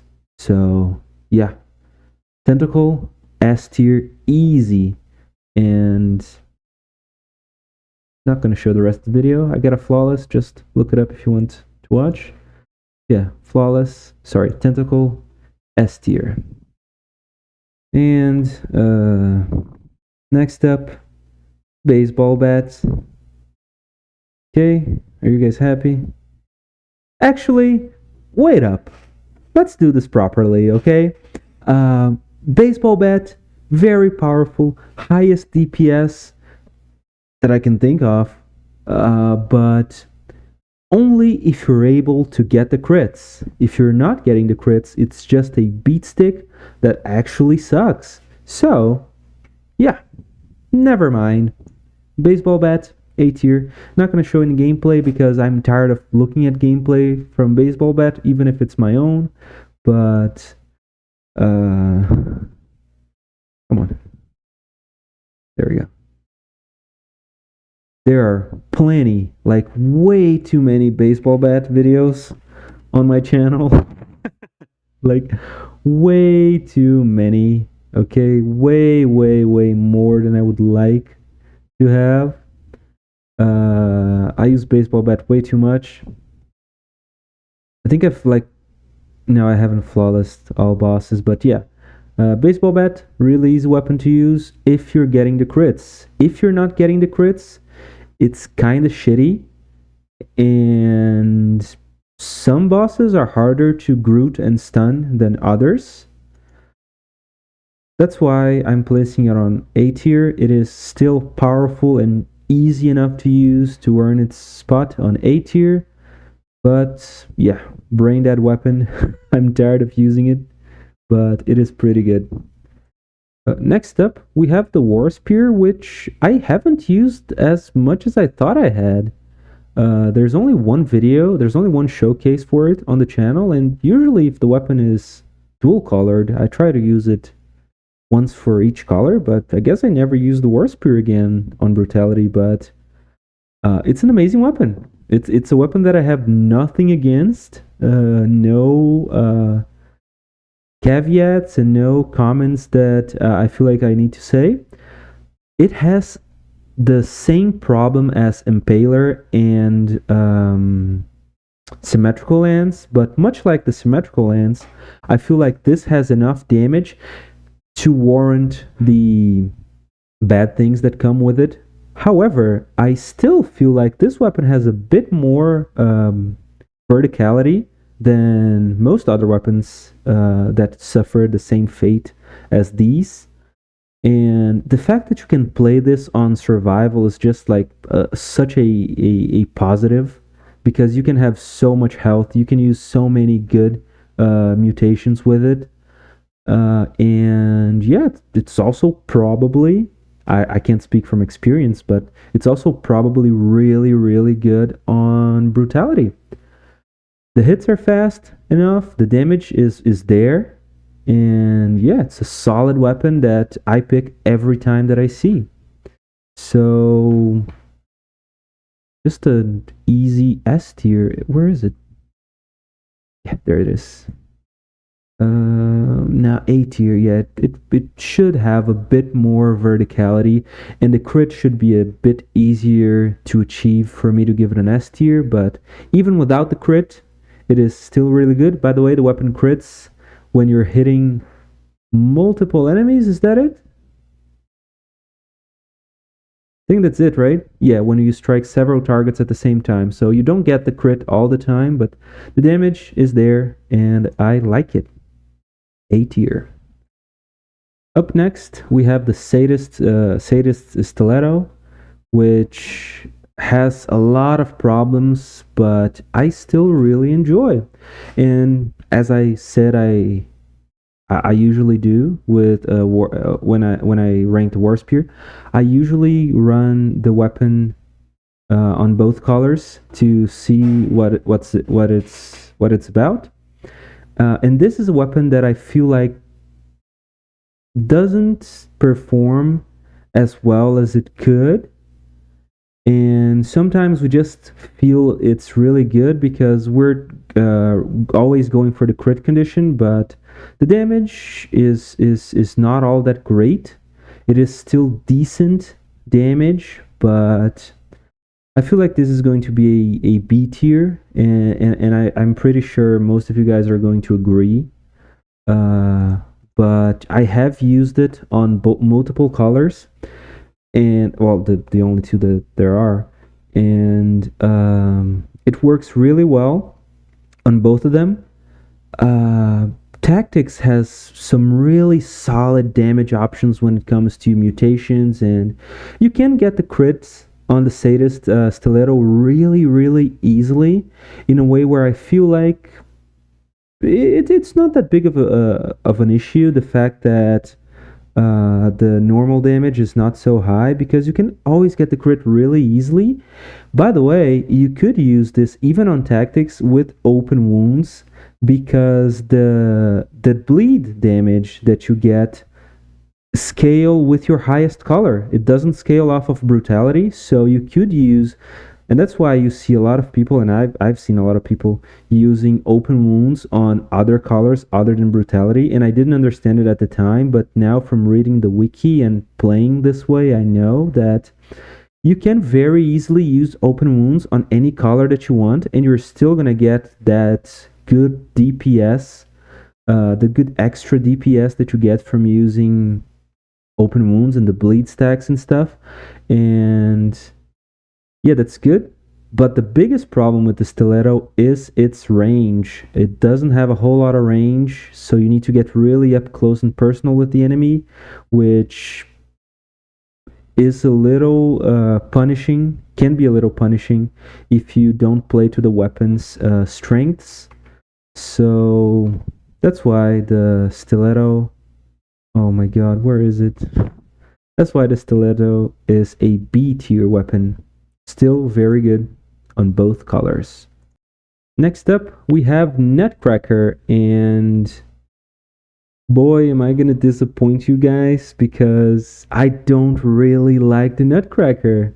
I feel like it's the same thing with Assassin's Dagger and Twin Daggers and other weapons of the sort. Weapons that are old and that we have fond memories of, but don't perform as well on higher BCs. The damage is not high enough, and the Groot doesn't work on late game bosses as well, especially on 5 BC. So the damage ends up being really lacking, in my opinion. It's a slow weapon that really depends on the crits. And I feel like if you're building towards a build where Nutcracker is viable, you have so many better options on survival. You have Shark, you have Baseball Bat, but mainly Shark. And why would you use Nutcracker in a world where Shark exists? You know, that's my argument, and that's why Nutcracker is also a B tier weapon in my opinion. Guys, I have to be completely honest with you. When I recorded this showcase for the Valmont's Whip, I was not expecting to have such an easy time as I had.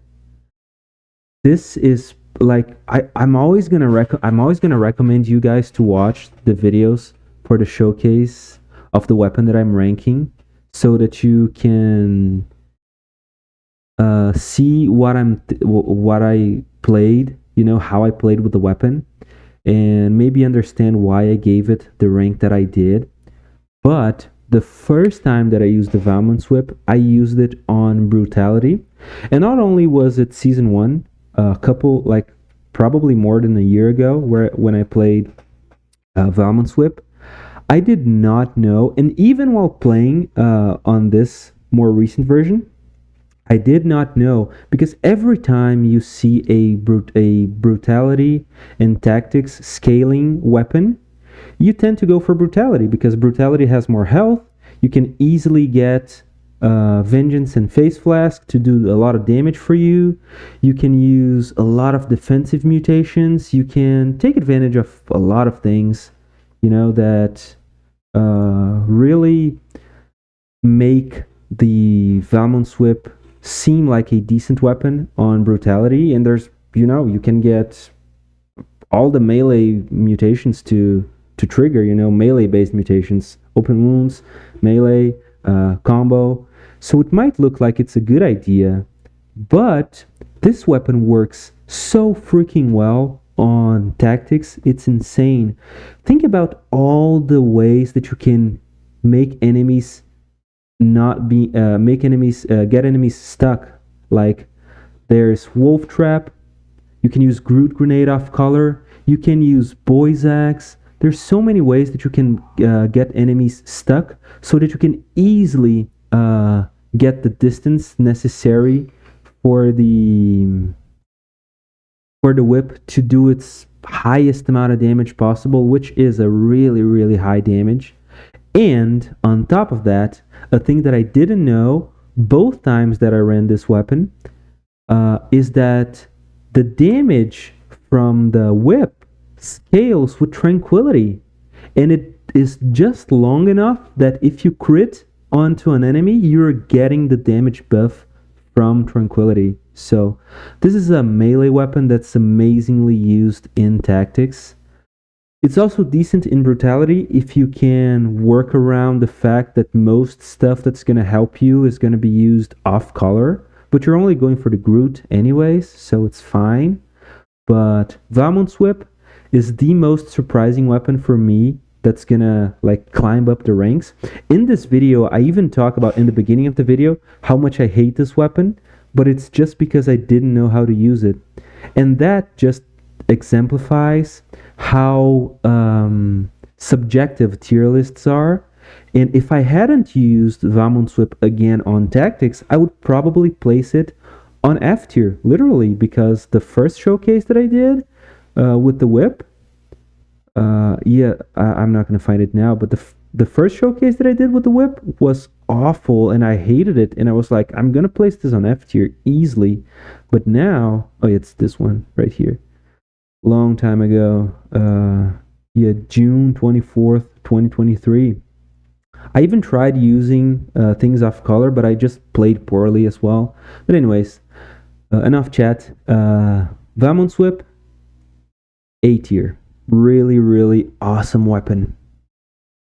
Guys, I swear this tier list is random. I'm just like, I have a list that I made on Excel spreadsheets, and I just randomly wrote every single item in the game with the help from the wiki, and I didn't mean to do it this way. But next up we have the Spartan Sandals, and I'm literally gonna do the same speech that I just did for Valmont's Whip with the sandals, because I used it on brutality for the first time that I used it, July 30th, 2023, and I hated it.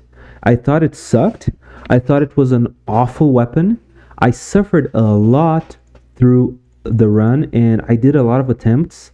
And when I tried using it again for Season 2, we're going to get to it in a bit, I used it on tactics with synergies that make it amazing. But for this one, I did not know how to use it well. And spoiler alert, if you don't want to watch, just go over to the next item. Just the cheese that I did on the boss fight was the funniest part. I'm not sure if I flawless it, but yeah, I stun lock.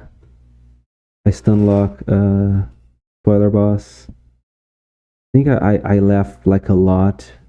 You guys should watch this, even though it's shitty gameplay with not the best way to use this weapon, as you can probably tell. I'm just this is where I cheese. Poor guy.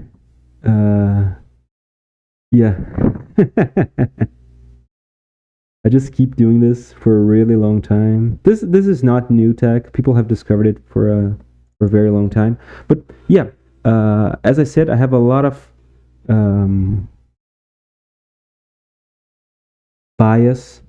negative bias towards feat weapons. I think they suck, but that's because I was using them wrong all the way back then. Because after a few years of getting better at the game, I just discovered that you're supposed to use this on tactics to enable crits with weapons that require you to be far away from the enemy. You're supposed to use this with Marksman's Bow. This is such an amazing run. I think I failed the boss fight, the final boss, unfortunately. Spoiler alert. But yeah, such an amazing weapon. to use with weapons like that. You can just constantly get crits, and yeah, you can do that with knockback shield as well. But we're analyzing ranged weapons. Sorry, we're analyzing melee weapons for now. So yeah, Spartan Sandals had the biggest glow up alongside Valmont's Whip in my experience playing Dead Cells. It's really good. You can use it with cross. You can use it with throwing axes. You can use it with this bow, and you can also, just a second, there we go. You can also use it in the backpack with Porcupack to get 0 cooldown. And I know I know Armadillo Pack also does that, but you can get free damage on you can get free reflections on bombs. There we go. Which is amazing. So this weapon is bad on its own, especially on bosses. But if you know how to use it, if you understand the mechanics of it, and if you know the best place to use it, you can have a lot of success with Spartan Sandals. That's why it's gonna get a really big bump from where I was gonna place it into B tier. Really good weapon, really solid supporting weapon. It's the supporting and the ways you can use it with other weapons that place it on B tier. Otherwise, I feel like the damage is a bit lackluster, and the fact that you're kicking the enemies away from you and having to, like, if there's no wall behind them, you're gonna have to constantly chase the enemy to do more damage to it, unless they die, of course. It's a bit of a bad point. It's a bit of a bad quality of Spartan Sandals, but the amount of synergies and the amount of uses you can get with this weapon place it on B tier. So, we've talked about the Vorpan's cooler brother, but yeah, let's talk about the single version. Vorpan, better than Assassin's Dagger, in my opinion, for the same reason Assassin's Dagger is shit. Crit damage is really easy to achieve, but in the same way that in the bosses where you can't crit with the Assassin's Dagger, you also can't crit with the Vorpan. For example, Conjunctivius, although she does have a face, it is a 3-dimensional face, which the game is 2D and cannot fathom. The Vorpan doesn't understand 3 dimensions, so we can only crit enemies that have a 2D face that's facing us, which is funny. It does have the same problem of range, but I always end up feeling like the Vorpan has better range than the Assassin's Dagger, or maybe it's just the fact that it's easier to get the damage out. And the damage, even without the crit, is good. I know I had 20 scrolls in this example, but if you guys have used the Vorpan anytime in your life, you know that, yes, the Panchaku is better because it's literally double the pans, but Vorpan is also a decent pick. So, I think we all agree with a B tier, right? It's decent. We are gonna be ranking the Rusty Sword now, and I would like you guys to not laugh and think about it for a second, okay? This is a tier list. I know we could go for a bunch of rules, and there are weapons that could be considered unrankable in tier lists. There are a bunch of people that don't rank the Cursed Sword and don't rank the starting weapons because it makes no sense to rank them. They suck. They are supposed to be tossed away. However, the benefits of the Rusty Sword can be exploited and used in a build that is viable for beating the game. As you guys can see, we're here on Caverns, and we're doing great damage. Yes, we're using Tainted Flask, Corrupted Power, Vengeance, Combo, Open Wounds. But yeah, that's the beauty of the Rusty Sword. It's shit, it's awful, but it is so cheap to reroll for affixes that you can easily get extra damage on bleeding targets and use open wounds, extra damage on poison targets and use the poison card on diverse deck. You can use it with Vengeance and Face Blast, Corrupted Power, and the weapon attacks fast enough that even though it's low damage, it is like a empty vessel for you to fill up with all those amazing things that Brutality has, and that makes Brutality the aggressive, fast killing, fast running weapon class that it is. And that's why we're gonna rank the Rusty Sword.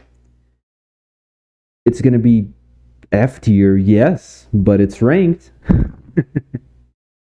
Scythe Claws are up next. The first ever dual-handed weapon introduced into the game alongside Kill Rhythm, and they are just a match made in heaven. Scythe Claws is like, it looks like it's gonna be hard to use. The fact that you have to alternate attacks makes it seem like a challenging weapon at first, but I can assure you that it's as easy as it looks. It's an amazing weapon, really strong. Same thing with all survival weapons. You can get Frostbite to aggro enemies and bring them onto you and eliminate part of the challenge of positioning yourself and according to where the enemies are. But they are really fast, and they are just like a match made in heaven, as I said, with Kill Rhythm. One of the claws has better horizontality and the other has better verticality. So sometimes if you're fighting flying mobs, it's actually better to stop doing the alternating thing and just using the one that attacks upwards, which I don't remember which one that is. But yeah, really good weapon. As I keep saying, I have a huge bias towards survival weapons. So the Scythe Claws go all the way up to S tier for me. By the way, don't use the legendary version. Apparently it's bugged to do less damage. I don't know why, I don't know how to explain it, but maybe if you guys look it up, it's easy enough to find. Maybe there's something about it on the wiki. But yeah, we're ranking the normal versions, and the normal Scythe Claw is an S tier item. So, I've used the Rhythm and Bouzouki plenty of times on the channel. There are like 2 to 3 videos. I want to give this the easiest S tier of my life. However, it's not a weapon that you can just pick up and use. Actually, every time that I ran this weapon, I had to specifically go for like a sort of training to be able to use it. This weapon crits if you hit the attack button every 38 beats per minute, which is a term that people that know about music are gonna understand. Wink wink at Disappointed Giant. However, I am really bad at it, so to use this weapon I just search a online video of a beat that goes for 38 that goes at the rhythm that the Rhythm and Bouzouki crits, and I just keep clicking the mouse at that exact beat until I have that like memorized and I can do it without thinking about it, because I gotta do those and comment over them, so it's tough, but I managed to do it. The area of effect attack, the AoE,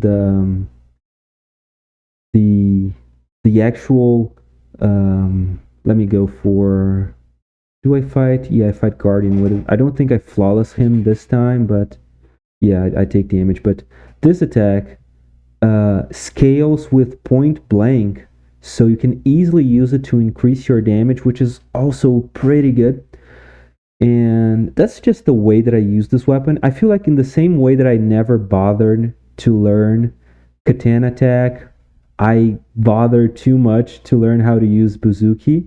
And this is just the way that I use it. But I feel like even when you're not critting on the first hit, the Buzuki is doing so much damage all the time that I think I'm just going to place it on S tier. And if you guys disagree, just let me know in the comments and we'll have a chat about it. Yeah, the S tier is not very populated, huh? So yeah, Buzuki is up there with the greats. Flashing fans, how I wish you were better. Same deal with the hardlight gun and sword. It's also scale. It also scales. It's also the same scaling, but flashing fans, I just love them. It's so cool when you do the parry, and it's not that hard of a parry to get. I feel like the parry with the Iron Staff is easier, and we're gonna get to the Iron Staff in a bit. But yeah, the flashing fans are pretty easy to use, but that's the thing. They are just easy to use, but the crits are not that easy to get. The range of the weapon is not that great. You crit for a long time after you do the parry, but in this game, like, projectiles do so much damage if you don't have that affix on the necklace, the take 75% less projectile damage affix, which is admittedly pretty easy to come by, but even so, projectiles do so much more damage in this game that I feel like it's not worth the risk. So you if you're using flashing fans, you're usually just using it as a beat stick. You know, if you remove the animations, which are really cool in my opinion, you're just using a higher damage sword, you know, and with poor reach at that even. So I really love flashing fans. I do love them, and I urge you guys to watch both gameplays of flashing fans that I have. This is 3 months old. It's not that old. It's in the newest update. It's on tactics. I also think I do have a video using flashing fans and iron staff, but that's just more of a gimmicky video. But I do have another flashing fans showcase. Yeah, here. That's on brutality. And oh, did I close the tier list? What the hell? And yeah, I really love flashing fans, but unfortunately they can't go any higher than B tier. Snake Fangs are up next, and I'm getting kind of tired of showing death fights with tactics builds using Ripper, but unfortunately I got a flawless in this one, so I have to show it. But yeah, Snake Fangs are amazing. The damage is not that great, and poison is not all that good of a DOT effect. But the fact that you can teleport to enemies so easily, and the fact that you can cheese it while using Pure Nail, or yeah, you can use Pure Nail and Snake Fangs to have just a killer combo, and I think this is like how I flawless servants. It's not gonna load, is it? Internet sucks, but I think I got a flawless on servants with Pure Nail and something else. It's probably Snake Fangs. You guys are gonna have to watch the video to see, but yeah, there are plenty of Snake Fang videos on the channel on both colors, on brutality and on tactics. And I really like Snake Fangs. Amazing DLC weapon. Zooming around the map is amazing. However, it is dangerous to do. So It's not going to be S tier, it's going to be A tier, because sometimes you can get yourself in tricky situations and teleport into damaging moments that you wouldn't have if you were able to control your teleport better or not teleport at all. So yeah, Snake Fangs gets an A tier.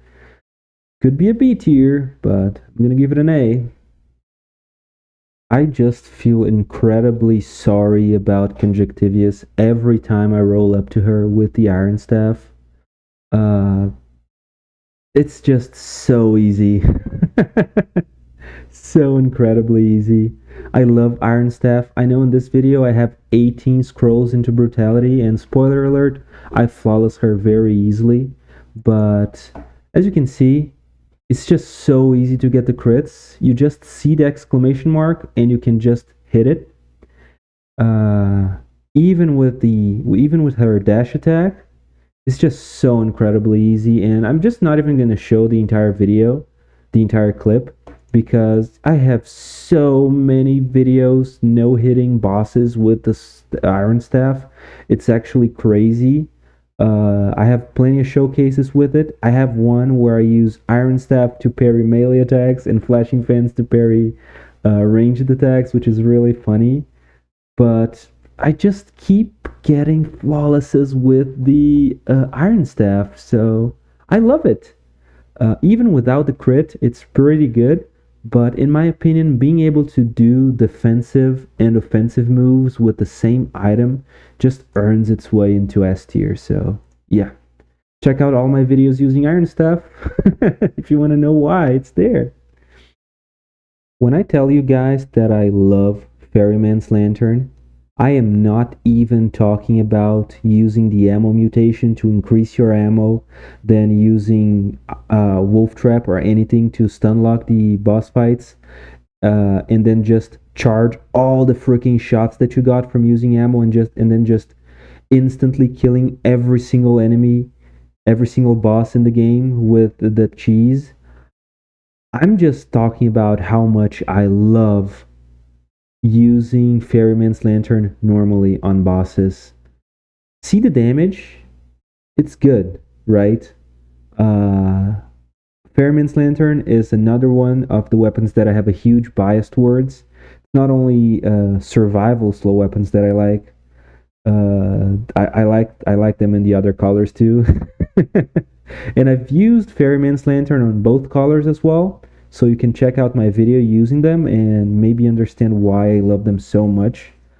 I always end up using it with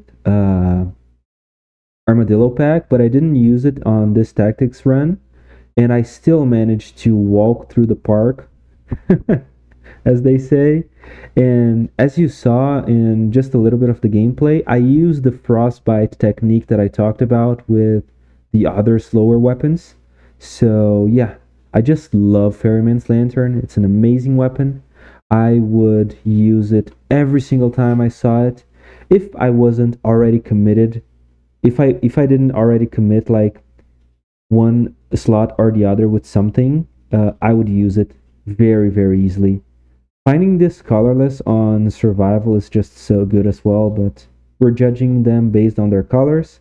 And Ferryman's Lantern get an easy A tier for me because I love it and because you can cheese bosses and do so much damage to them before they switch faces using the tech that I just explained in the beginning of the video. Next up we have the Abyssal Trident, and I just gotta say that I love the Abyssal Trident. I think it's so good that you can just continuously move forward and damage enemies, and this does a lot of hits in a short period of time. This works the same way as the final hit on Panchaku. It hits a lot, so you can take advantage of, as I said, with the Rusty Sword. This is an empty vessel for you to fill up with all the good ways that you can get damage effects and DOTs on Brutality. So open wounds, melee, combo, the poison card on diverse deck. It's just like if you use all of those, you're guaranteed to do a lot of damage. However, it is a movement based weapon, and and those are kind of hard to use. And without all the things that I described, the damage is not at all is not all that high. So you kind of really need those things that I said, but those are so easy to come by that it's not that much of a stretch to place it on B tier. If you guys want to see gameplay, I have a lot of Abyssal Trident runs, or two, but those are two very good ones. So yeah, just watch them. Hand hook is next up on the chopping block, and once again, same deal with Valmont's Whip and Spartan Sandals. I was just using it wrong, incredibly wrong, because the weapon was added before the cat, but if you have the cat in your backpack, you're going to be critting all the time with this weapon. Not in your backpack, sorry. If you put the cat in your shoulder, like you can see that it is right now, you're going to get the crits all the time, which just make this weapon so incredibly amazing that I swear to God, before using it a second time with the cat trick, I was going to place this weapon in F tier. Even though it has its uses, if you're like, same way with the Impaler, if you're in a really closed off area, you can get a lot of good hits in. I just hated hand hook. The first video that you guys can watch for this weapon, the first showcase that I did for season 1, was like awful. I remember suffering through using this weapon. I remember like doing 5 to 10 tries because I just couldn't use it. The fact that I was throwing the enemies behind me was just like throwing me off so hard that I couldn't get a run done, and I began to hate hand hook. And I know a lot of people still hate it, and it gets a lot of bad rep, but it's so easy to get the crits if you have a pet. The cat is the best case scenario, but you can use Swarm, you can use leg huggers, you can use other pets. I just described all of them, didn't I? But yeah, it's so good that I'm gonna place it in A tier. Really, the performance solo is bad. It's really bad. But the performance of this weapon, when you have the right setup, which is not that hard to come by, I feel like A tier is filled with a bunch of weapons that require a bit of setup, right? Other than the ones that are just good. If you have the right setup, the hand hook will shine and will give you an easy win. Don't believe me? Play it yourself using the custom game settings that I show in the showcase that I do for it. The bladed tonfas might look and feel really difficult to use, and you guys might equate it to Valmont's Whip or throwing axes or other weapons that require you to position yourself really precisely so you can still get damage to the enemies. However, I urge you guys to try it after watching my video, this video right here, where I explain how to pretty much make it so that you can hit enemies from anywhere. And I'm saying that you guys should watch the video, not only because I'm doing marketing for myself, but because I really explain how you can just like turn around slightly and still be able to hit the enemy.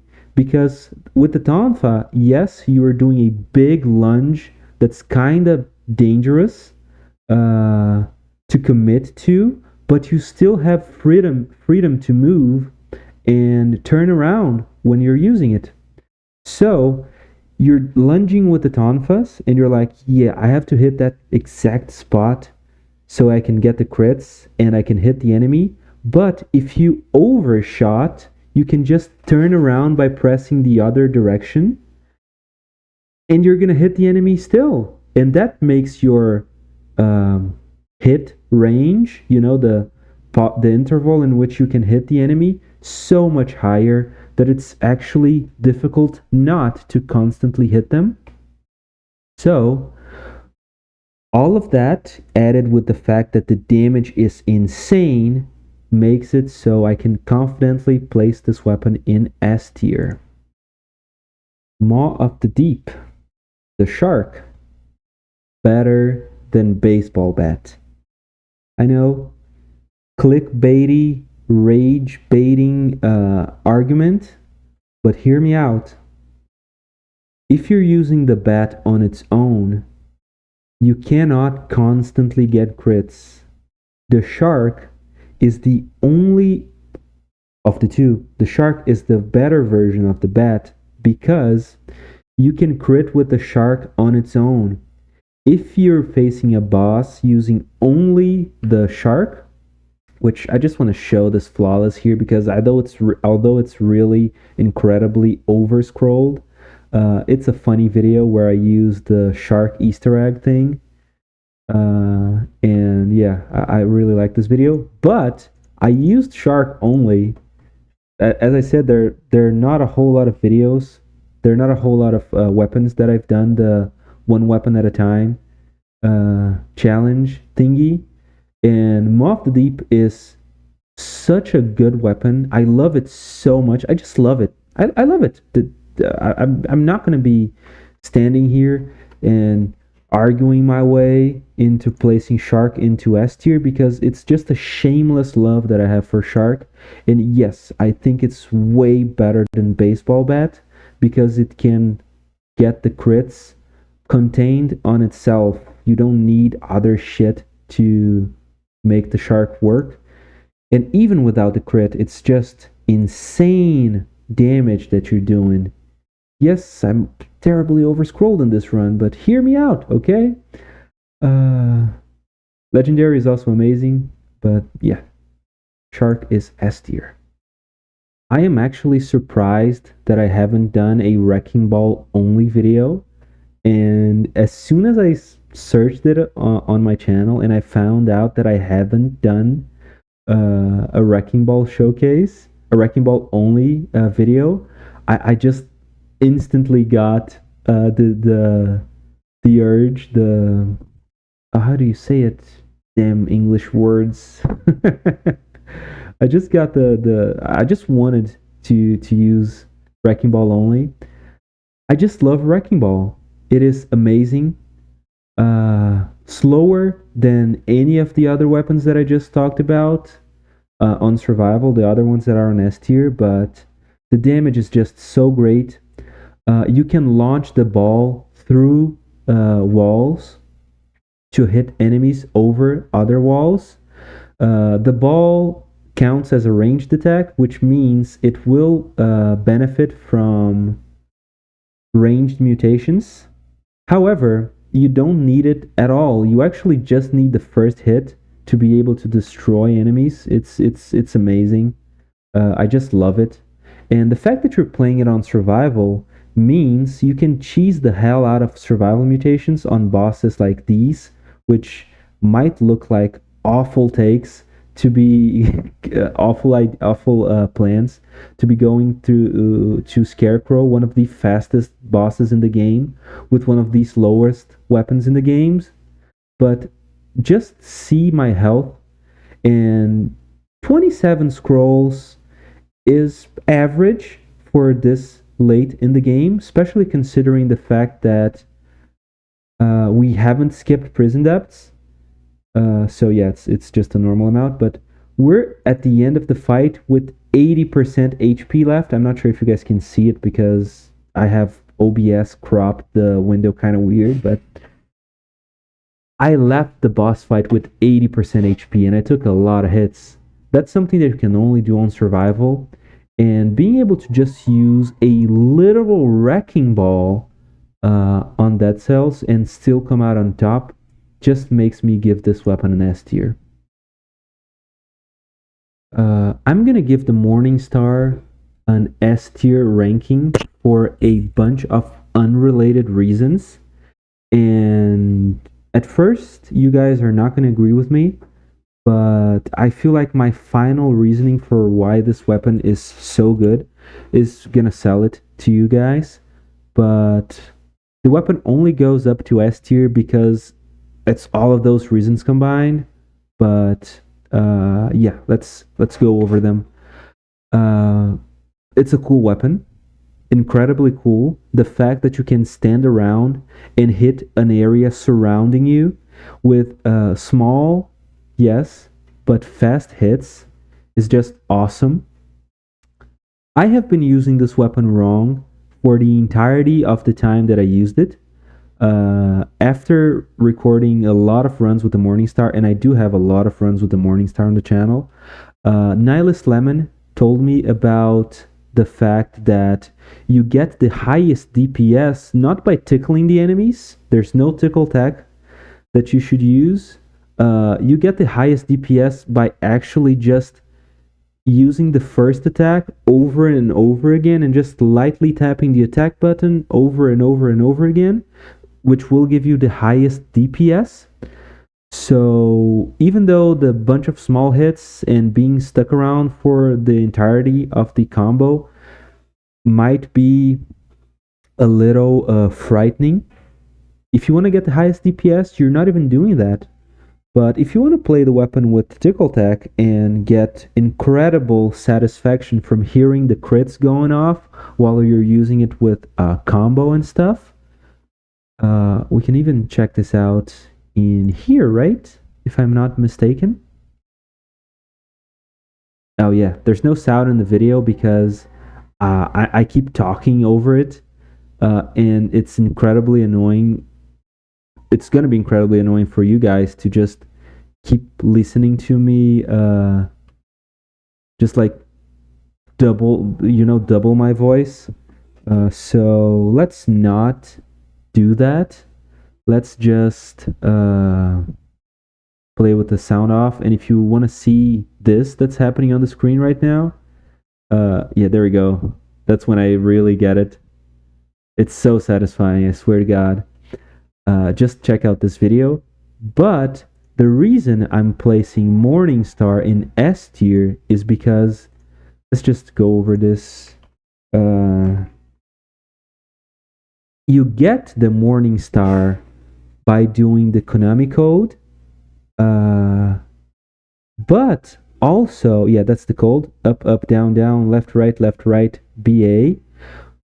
The great thing about this weapon, and this is something that only the Morningstar has, no other weapon has this in the game, is that the code can be used once per run, and it will unlock, and it will give you a free Morningstar every single time you do it, one time per run. So if you're like slogging through the game, having a hard time, and you got to the first boss or to the last boss, in worst case scenario, and you still don't have a weapon that you can count on, you can just do the Konami code and you will get one for free.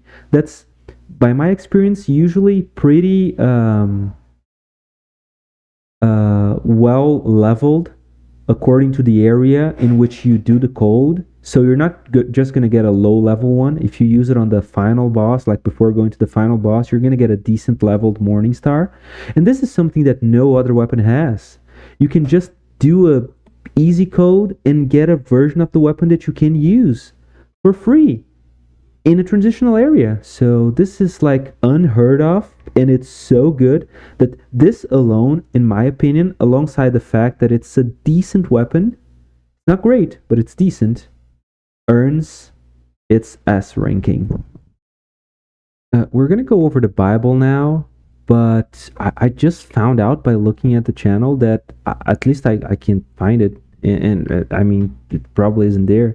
I have never used the Bible on tactics on a showcase. I'm sure I've used it on normal runs on tactics, because I remember like flawlessing Conjunctivius, or at least doing very well against Conjunctivius with the Bible.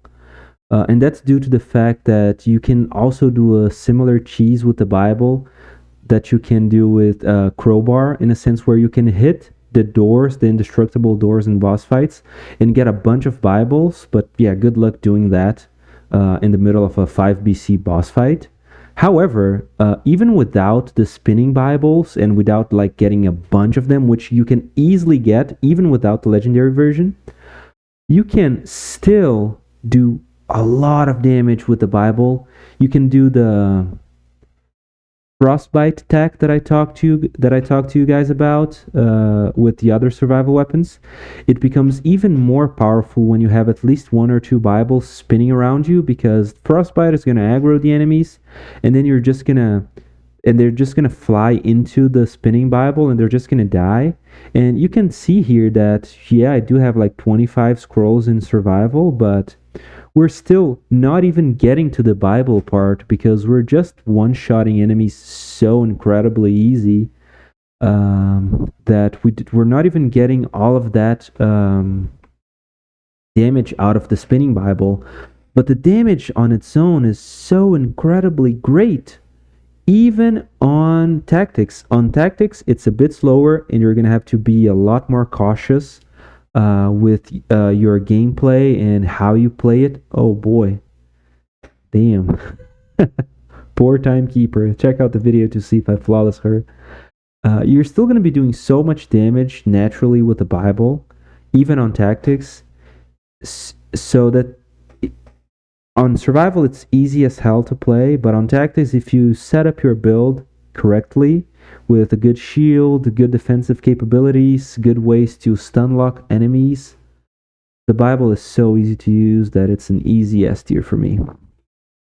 The whip sword, another weapon in the series of weapons that are so good that they play the game by themselves. The whip sword is so cool. So incredibly cool. The legendary version of it has a customized, unique sprite for the bleed effect that it applies, but that's not what we're talking about. I just wanted to talk about it. The whip sword is amazing. I love it. You can use it effectively both ways. I learned some tech on how to use whip sword, and I use it a lot on normal videos, but this here is the first showcase that I did for it. And whip sword is another weapon that got the one weapon at a time treatment.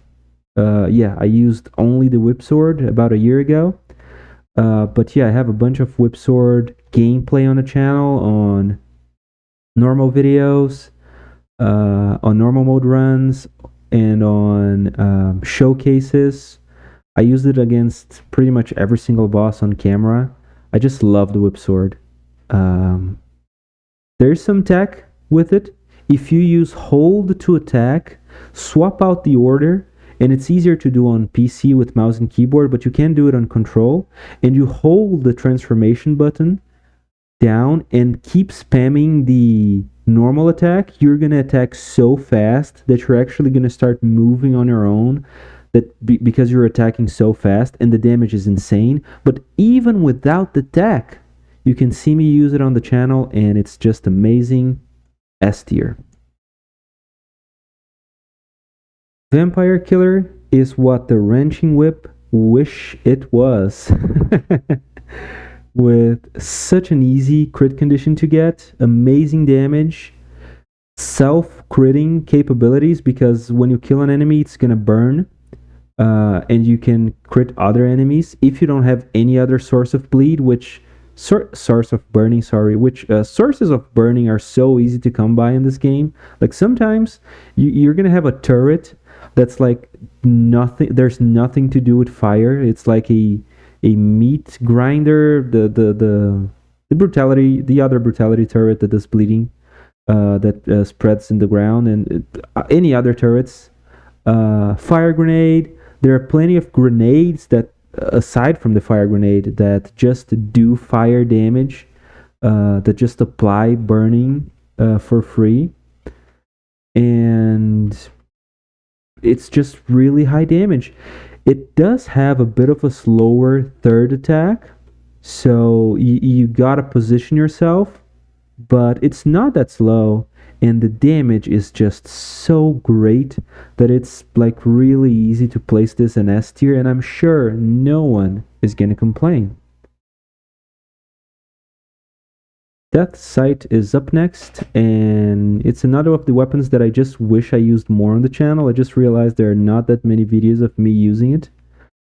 Although I feel like it's one of those things where I probably used it way more on normal runs because I just remember playing this weapon way too much. But yeah, you guys have seen it. If you haven't, just check out the gameplay on the channel. Death Sight is just amazing.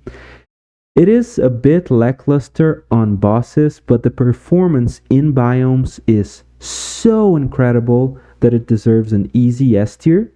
Even though the performance in bosses is not that bad. It's just that you're not doing the thing that the weapon does naturally, which is like creating ghosts and getting free kills for you. But it still does a really good damage. Yeah, I just don't have a whole lot of videos using it. Maybe if I search for Scythe, like the entire name, the search bar is kind of goofy. Yeah. Oh no, I have plenty. Oh yeah, I got the level 12 one. Yeah, that's right. Check out this video. It's really funny. I get a legendary Death Sight on Mores, and Mores is cursed. So the Death Sight is like level 12 or something, which is really good. Cursed biomes are amazing. I'm sad, but at the same time, I'm glad that the end is near. Well, I'm mostly sad, but the good part about the end is near update being the same that it was on the beta a year ago is that all the videos that I made in the meantime are still relevant. And the curse mechanics and mutations haven't changed at all. So yeah, S tier for the Death Sight. It is really difficult to rank Alucard's sword without considering the combo that you can get with the Alucard's shield and completing the Alucard set, but we're gonna try to do it. I've used this weapon on its own on normal mode runs, but for every showcase that I did, which I think there are 2 or 3 on the channel, I just end up using the complete set. But I think for the first time, I wasn't even sure how to use the effects and how they interacted with each other. But on its own, the Alucard sword is really good. It has a lot, and I mean a lot of range, like a surprising amount of range. And that comes to the weapons. That's a downside for the weapon, in my opinion, because in order to do the teleportation and get the free huge crits that you can get with this weapon, you need to be out of range for hitting the enemy. You know, if you're able to hit the enemy with a front, or like with a head-on attack, you're not going to teleport behind them. So it's a bit tough when it comes to that. It has some amazing synergies with the Alucard's shield. The Alucard's shield make it so that for every hit that you do with the sword, there's a automatic parry in between the hits. And it's not a parry that's going to really save your life or anything, but it's convenient on a lot of situations. And since it's just a free parry, you know, why not take advantage of it?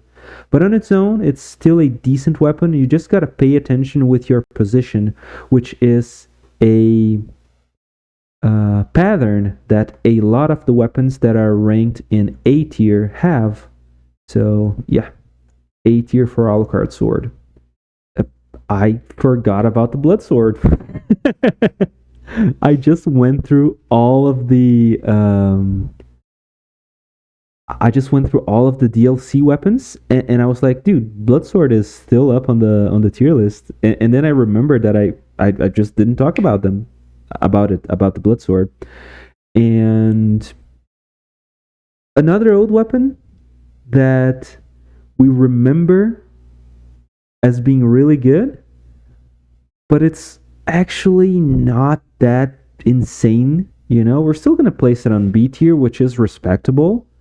And as you guys can see by the fact that I have a gameplay, at least one video using every single of the weapons that I'm ranking, even the F tier weapons are still usable. So the Broadsword is really good when you use it with open wounds, but without it, it's just like, I don't want to say it's abysmal, but it's really bad. But since open wounds is like something that you can get every single time with no problem, it's just a mutation that you can pick as soon as you transition from prisoner's quarters.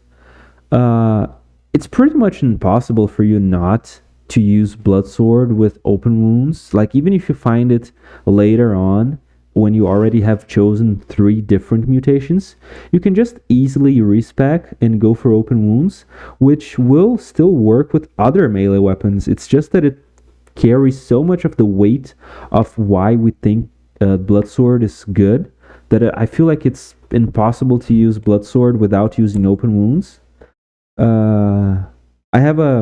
I want to point out that the legendary version applied double bleed stacks, which also makes it amazing. But yeah, you can also use it with, as I do here, with throwing knives or other sources of bleeding, which will help the weapon even more. But open wounds is the more consistent way to use it. And it's what makes this weapon jump from C to B tier. The Queen's Rapier could be better. Okay? Could be way better than it is. And the biggest problem with the Queen's Rapier, in my opinion, is not just the fact that the legendary version should be what the normal version is and have bigger reality slices. The biggest problem with the Queen's Rapier, in my opinion, is the fact that it lacks breach. You can see here in the details for the Queen's Rapier on the wiki. It has no breach bonus. It does have a breach value that you can get. I think it's either the first hit or the second, like either the first hit or the reality slice itself that does the breach. But the fact that you're like every single weapon in the game,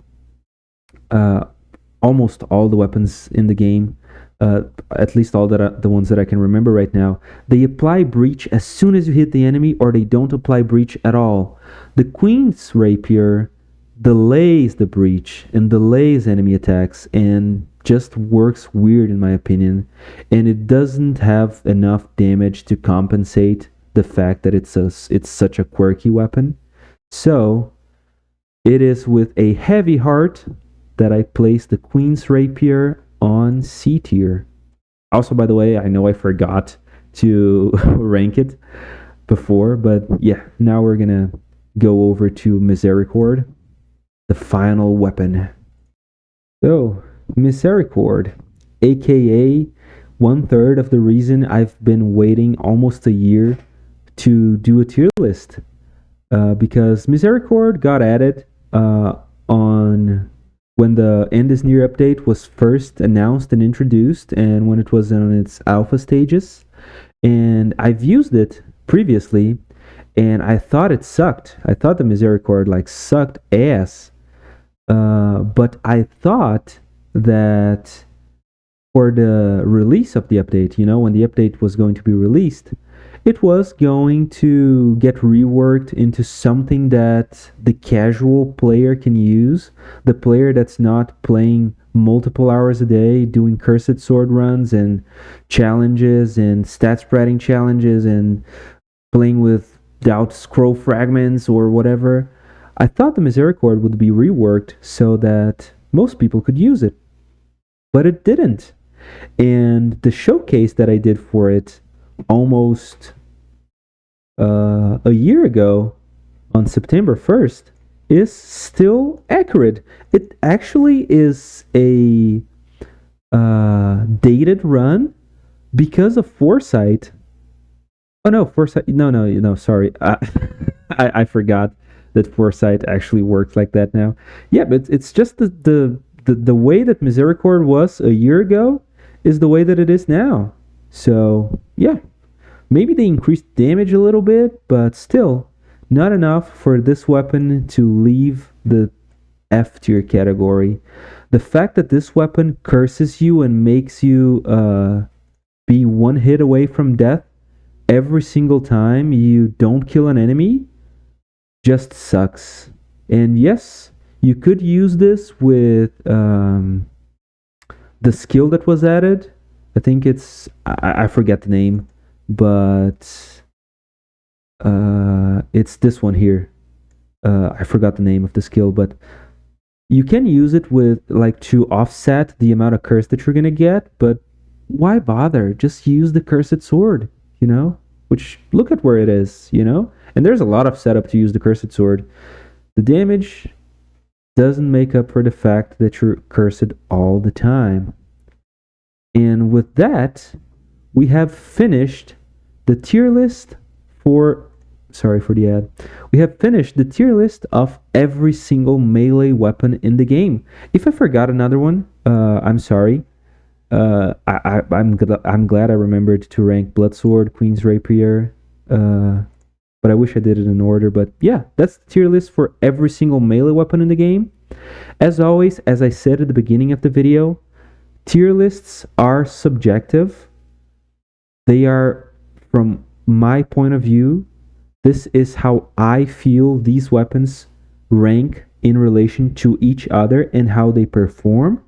And I do feel really comfortable releasing this tier list because, once again, if you guys disagree with me in any of those placements, let me know in the comments. I would be happy to learn that I've been using Assassin's Dagger wrong and that there's a way to use it that I can put it on A tier or something.